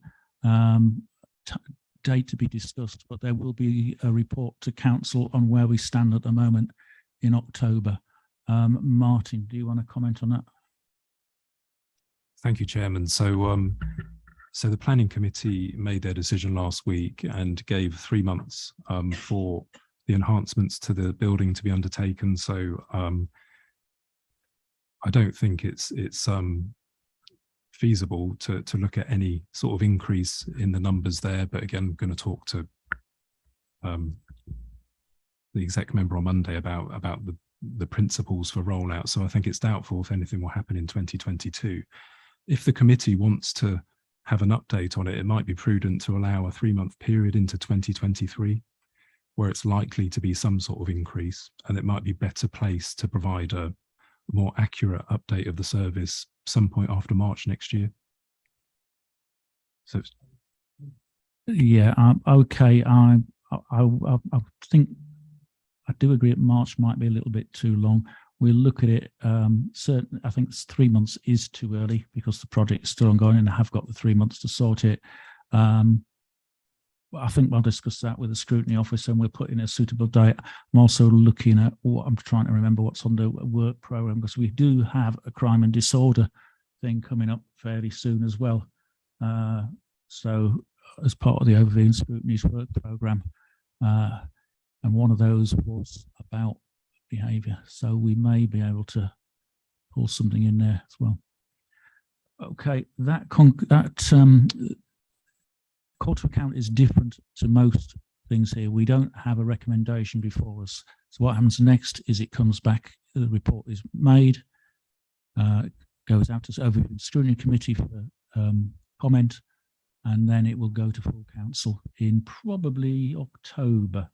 I'm thinking is the next time we do it. October, November, I think it's the next one. November's the next full council. So we'll take it to the next full council in November.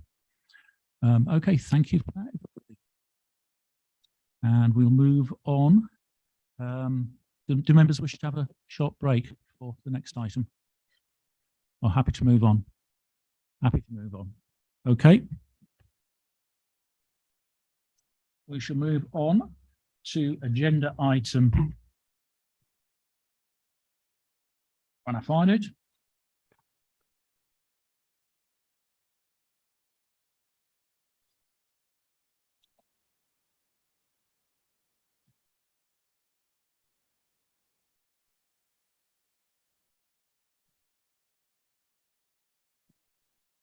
Agenda item 7.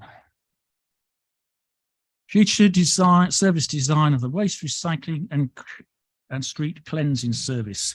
Amy, are you going to present this one?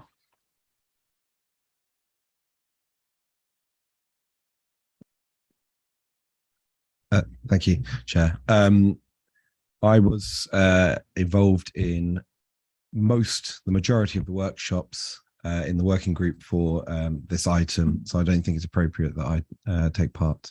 Okay. As I don't believe I can effectively scrutinise myself. Thank you for that. Amy. Hello, right. The future service designs of waste recycling and street cleansing services. I'm literally going to just read this straight off the thing so I get all the details exactly right. This report seeks the authority to proceed with a competitive dialogue procurement for the waste and recycling collection and street cleansing contract due to expire in May 2025. The report is based on outcomes from the member-led joint working group between East Herts Council and North Herts Council and identifies key service changes affecting the contract specification drafting, and the report covers details of both East Herts Council and North Herts Council changes in order to fully identify the impacts across the shared service. The key drivers for the service changes are set in the context of the pending National Resources and Waste Strategy and the financial challenges authorities are facing, which is exacerbated by inflationary pressures.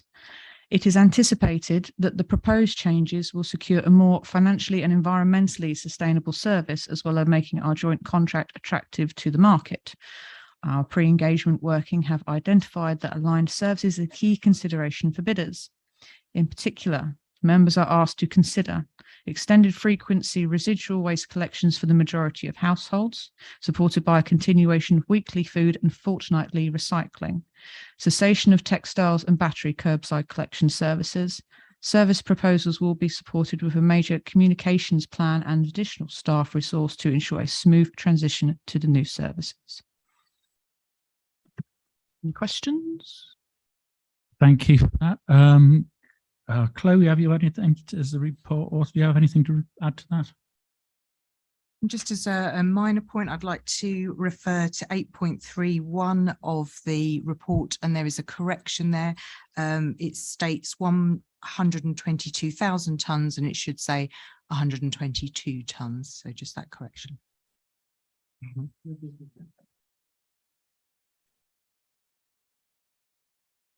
Thanks, Chair. I was just going to follow Councillor Willoughby there and say that I was at the majority of the waste workshop meeting, so I will excuse myself. There is one point I just wanted to correct, though, on the documentation. So in Appendix 1, where it states that councillors came up with a consensus on majority for all these decisions, we were given a binary choice in effect. So whilst it says consensus on a number of items, that was a consensus on what we were able to vote on. That's just to make that point, because there's a few things there that, whilst I certainly did agree with, was the best of a bad bunch in some situations. But I just wanted to make that clear. But apart from that, I'll yeah, with it. Thank you for that. Okay, questions? Must be some. Carol. Thank you. Yeah, so as you might expect, I was quite interested in this, and I was really sorry that I couldn't take part in any of the waste workshops because they were all over the summer holidays, but I'm quite sure that it's much easier to criticise it now than it is to come up with the plan in the first place. So I've just got a few things which some things that I wondered if had been considered, and also some things that residents have brought up with me that they feel hadn't been considered. And so I'm just going to go through these in no particular order. First of all, I'll say that I was really pleased to see the proposed Waste Awareness Office post. I think that we really need to be doing this well before the contract change. I think there was a date in there for when, I can't find it now, but I think we need to be working now to tell people that there will be space in their bins by the time that these changes come in, because a lot of people haven't understood that yet. The one news article has caused chaos in some quarters, and also educating people obviously on what should go into which bin, which I think that is mentioned in the report that they will be doing. I think the sooner we can start with that, the better that will be. But I think it's good that that's in there, and I really support having that. I think a lot of residents have raised things like the cat litter, the dog poo, the nappies that go in the residual waste, and the smell of that.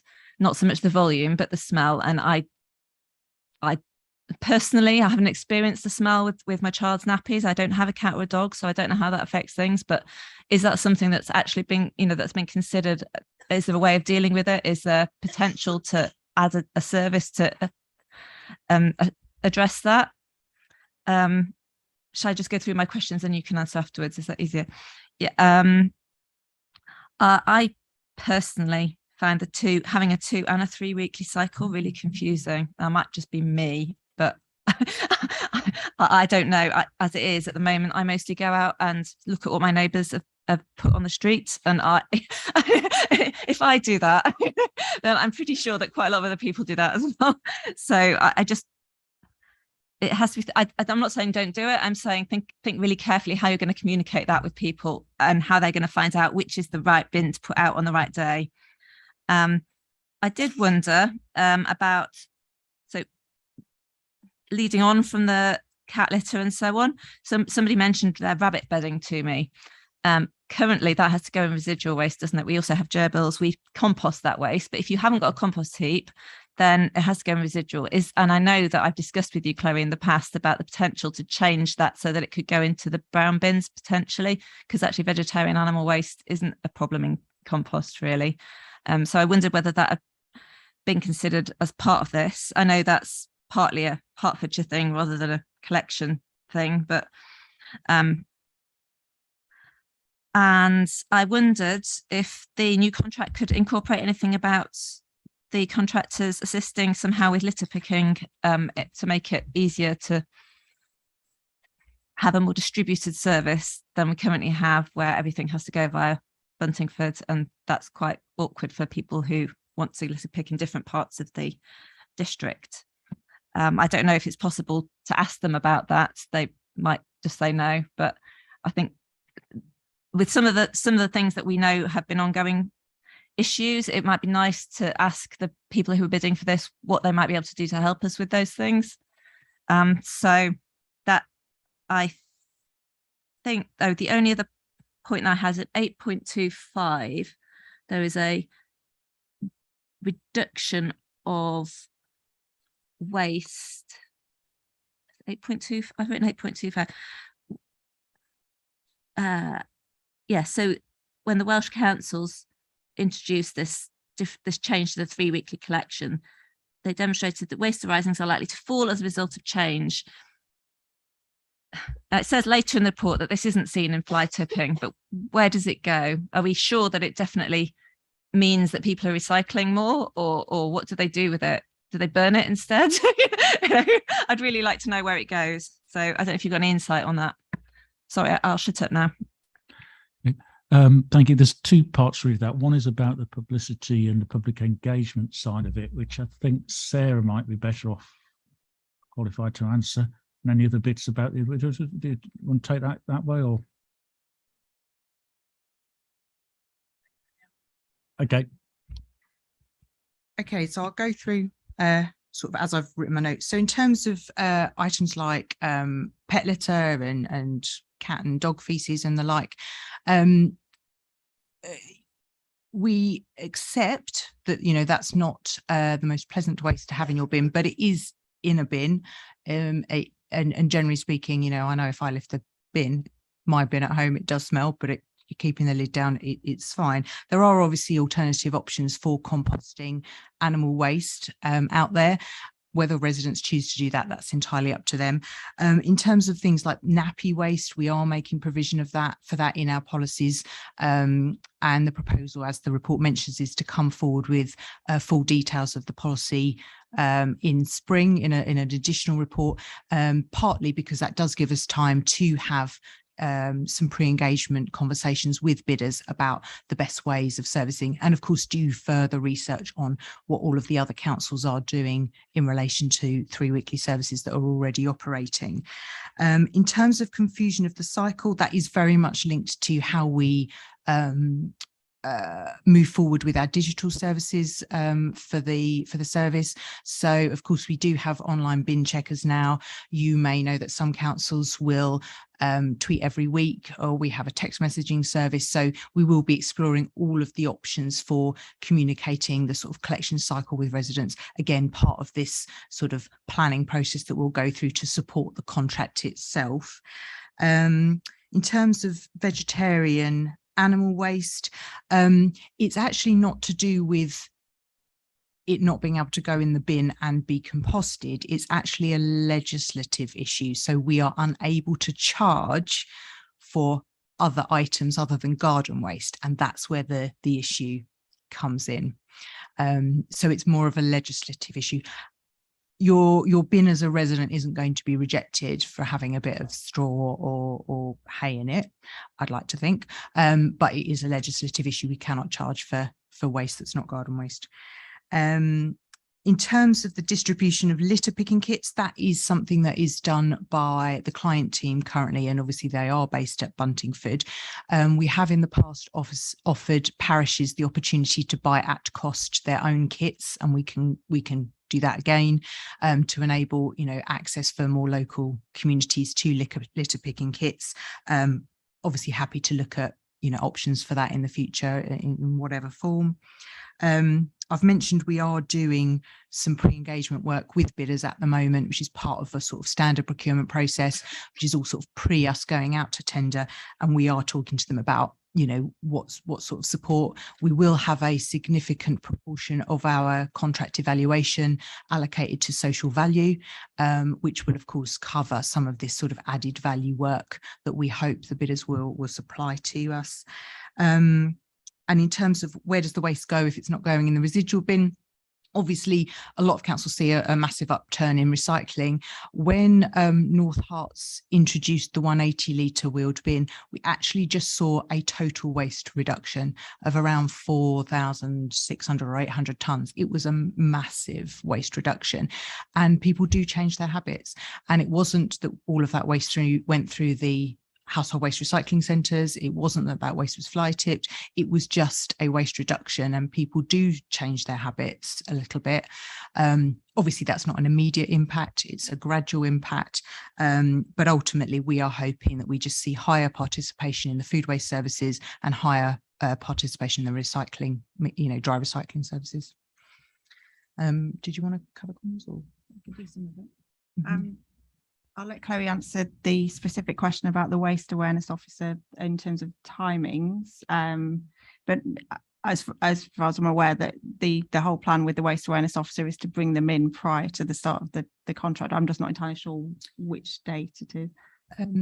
Yeah. So we're talking initially about 6 months prior. We can obviously look at that. It is subject to budget, but we do want to have them in sufficient time in advance. We do work very closely, of course, with the Hertfordshire Waste Partnership in terms of our overarching comms programs. So we do joint comms programs, and a lot of the stuff that we would be promoting is relevant to all councils that operate commingled services. So that kind of squash message, you know, you're going to fit a lot more in your recycling bin if you squash, is something that we know we need to progress with and work with residents on, as well as that understanding of what can actually be recycled. One of the things the public consultation showed us is that residents still don't understand our services despite the comms we currently do. And so it is about making sure that we have a full and robust communications plan to support service change. Just to add to that as well, Councillor Stainer, I totally accept that the initial communications around the proposals was quite limited, but that was deliberate because we were in the period of mourning for the Queen, and we weren't actually supposed to put out proactive communications. It was a bit of a fine line, to be honest, about what we were allowed or not allowed to put out during that period. So we tried to keep it very factual during that period. But obviously there will be a whole raft of communications. I mean, I know Chloe's been looking at an example from a different two authorities who have done exactly what we are proposing, and their communications are very good. But we will obviously have, as Chloe said, a comprehensive communications plan between both authorities. Thank you. George. Thank you. I must admit, from the responses to our consultation, I was a little surprised that there was consensus to move to a 3-weekly collection.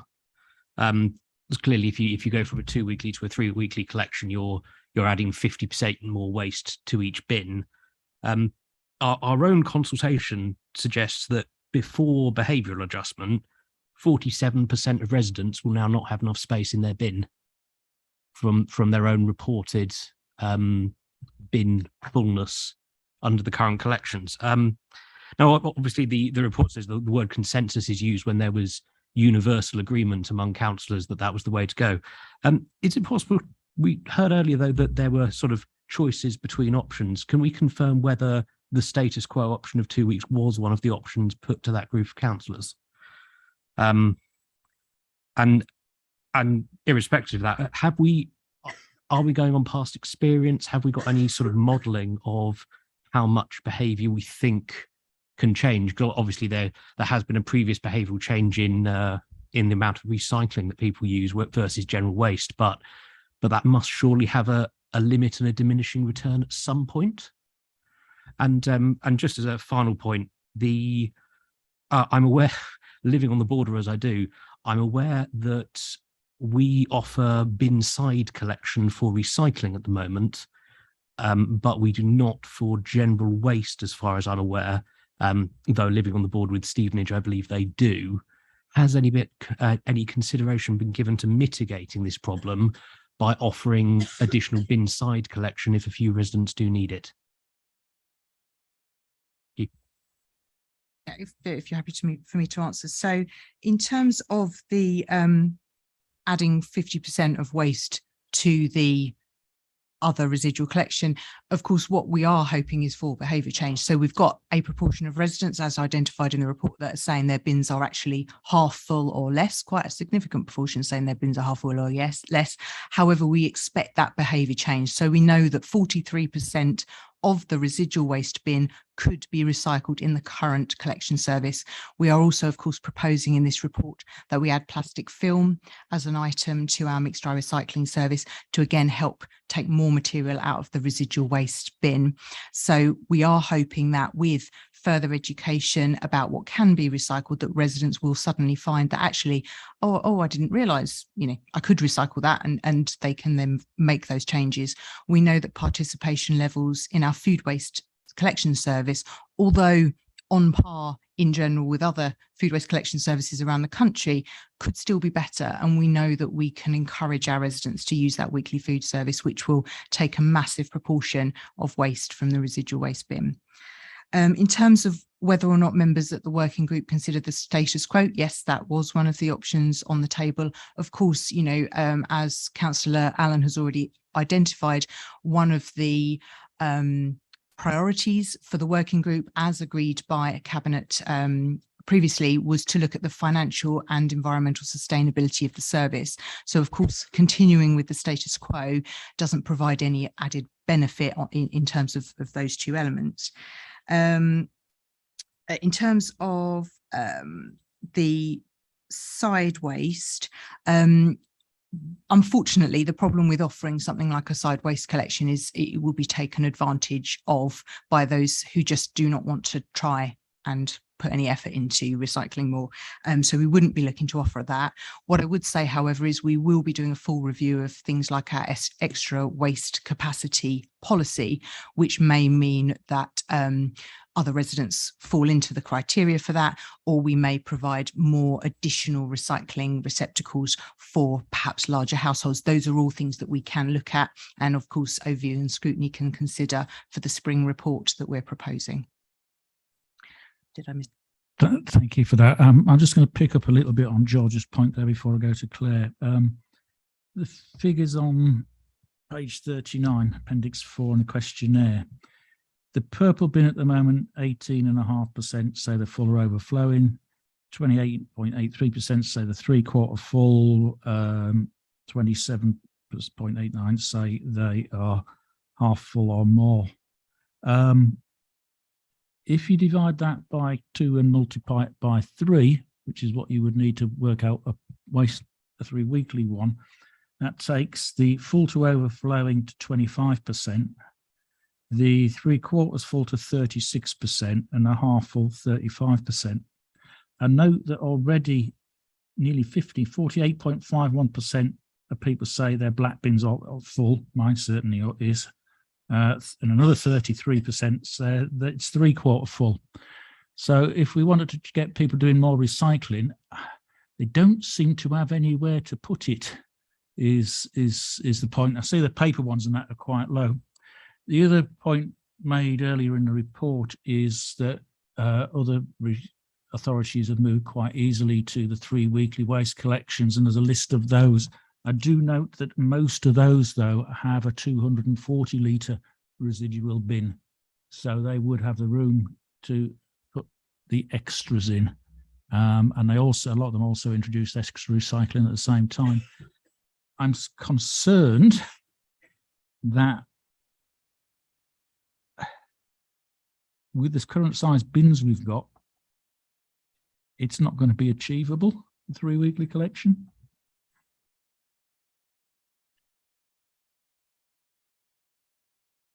Comment?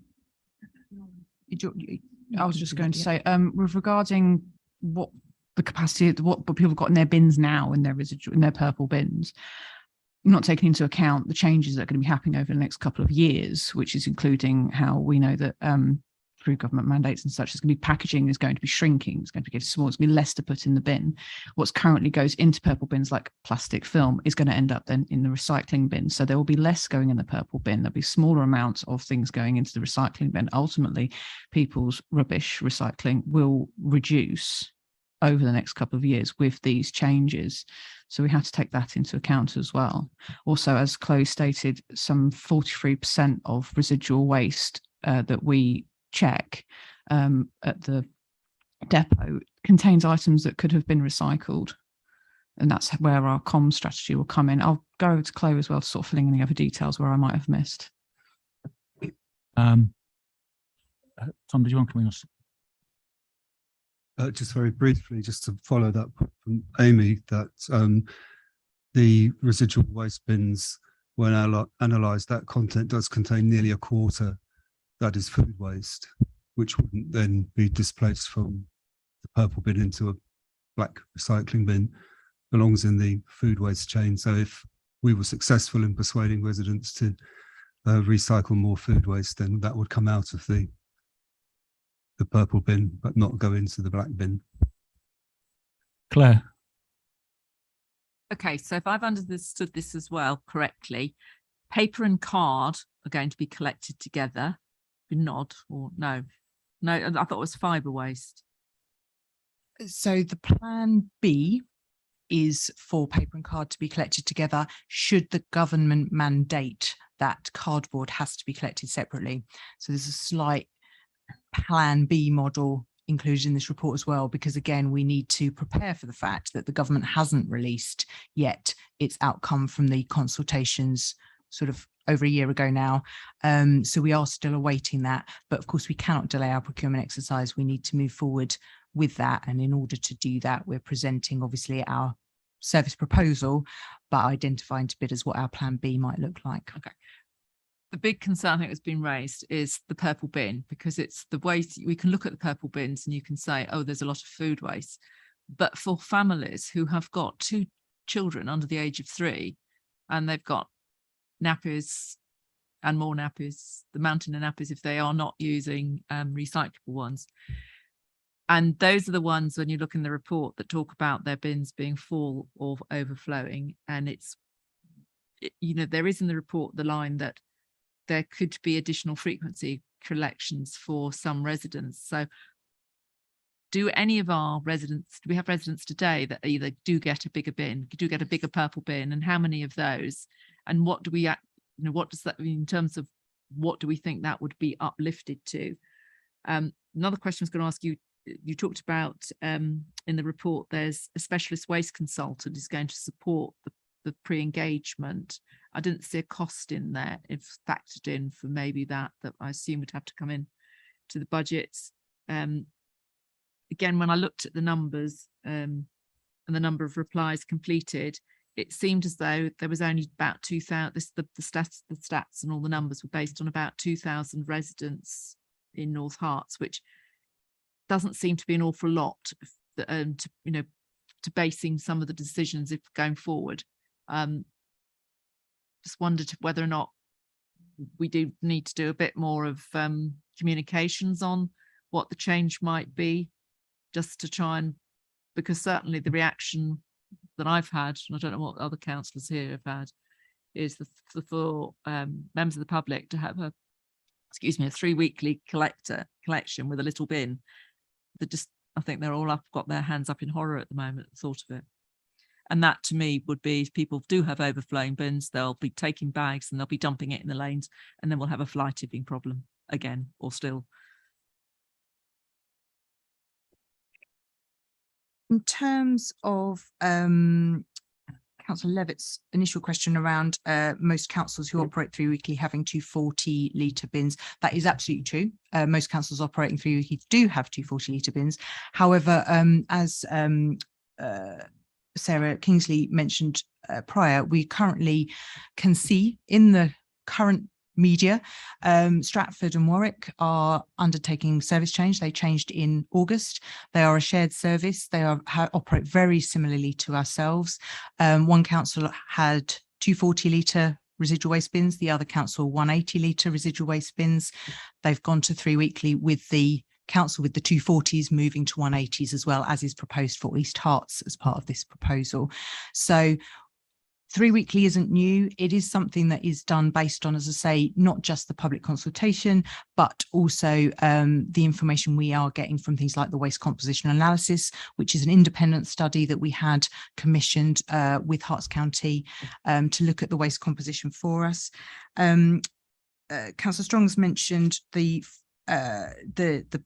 residents with large quantities of nappies. The report does identify fortnightly collections as a proposal for those residents, and that will be brought forward in the spring report and finalised as part of that policy set there. But certainly the thinking is that there are some residents who do genuinely have large proportions of residual waste which cannot be recycled. Incontinence waste, nappy waste is the main example of that, and we will be looking at provision in those circumstances. In terms of the consultant supporting this project, that has been that was something that was done out of what we have a waste reserve budget, and so that's a spend coming out of that budget as part of this project, so not forming this part of this specific report, which is relating to the contract procurement. Makes sense. And then Val. Thank you, Chair. Can I just be clear that I am not going back on not speaking on this matter, but I would, and forgive me if this is wrong, and I do not want to question another member's ability to scrutinise. I think that would be wrong, but Councillor Strong was involved in the working group as well, particularly the decision-making, or certainly the outcomes session. I just want to ask, should Councillor Strong be involved in this scrutiny?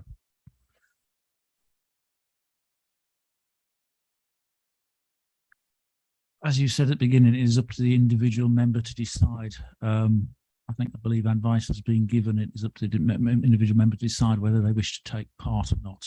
I understand your procedural point.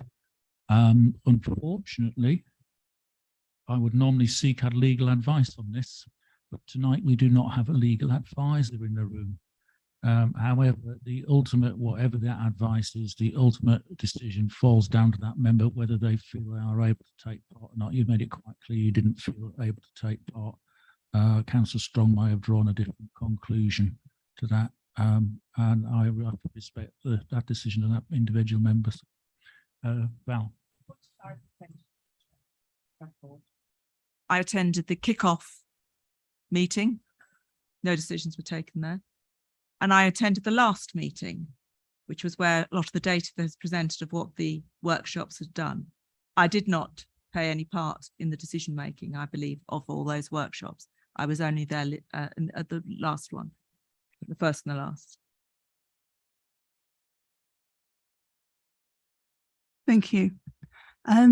As one of Councillor Strong's constituents, can I say I'm very proud of my recycling? And I think that my neighbours are as well. We are proud that we are trying to do it right. And it's hard, but I'm not seeing any problems with the purple bins or comments about them. I'm a councillor for Burton in middle of Hitchin, and in Burton we are really proud of our recycling.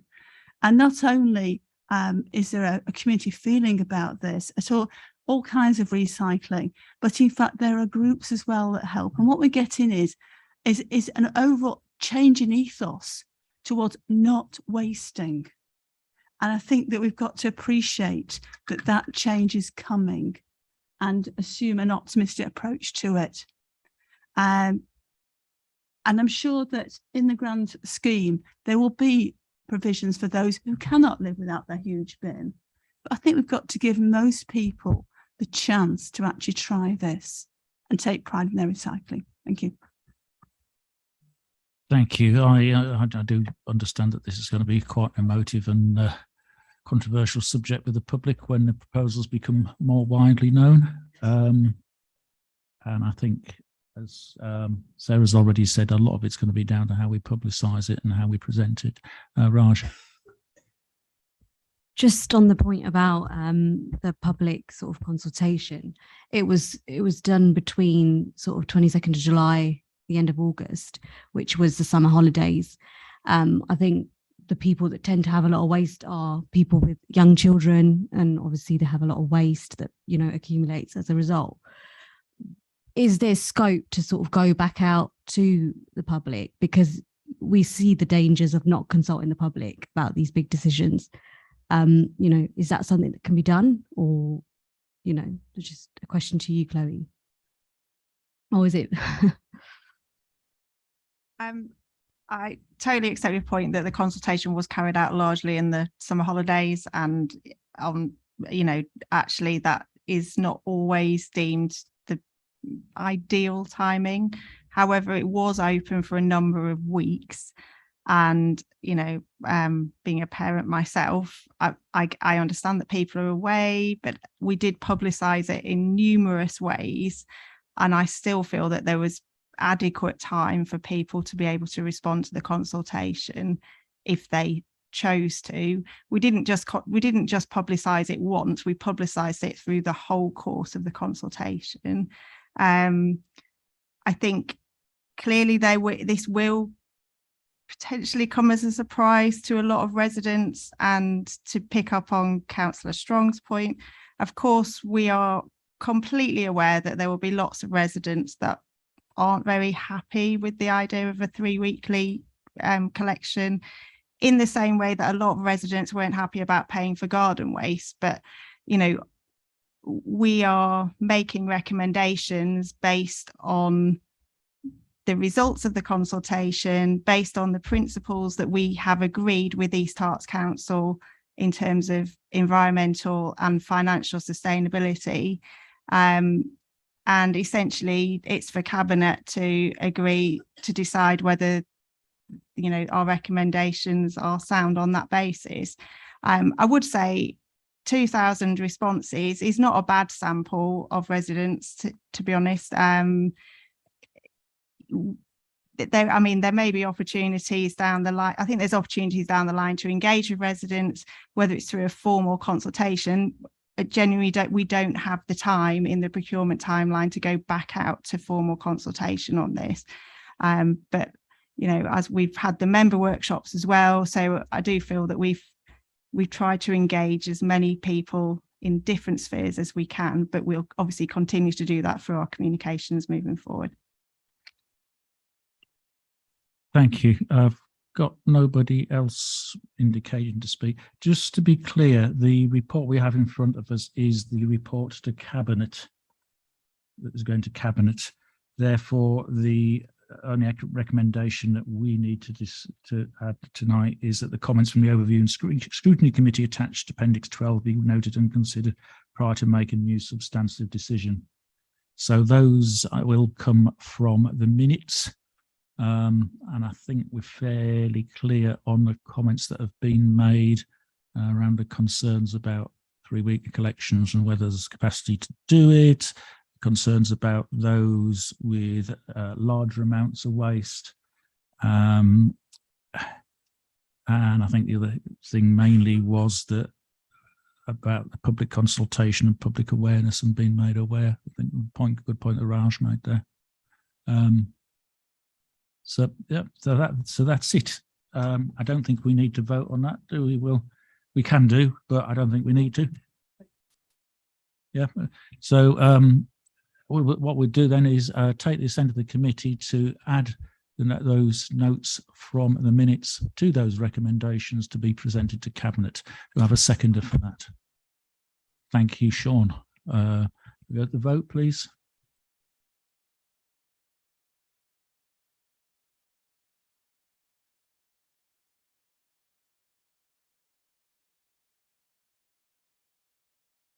Thank you very much. That's carried.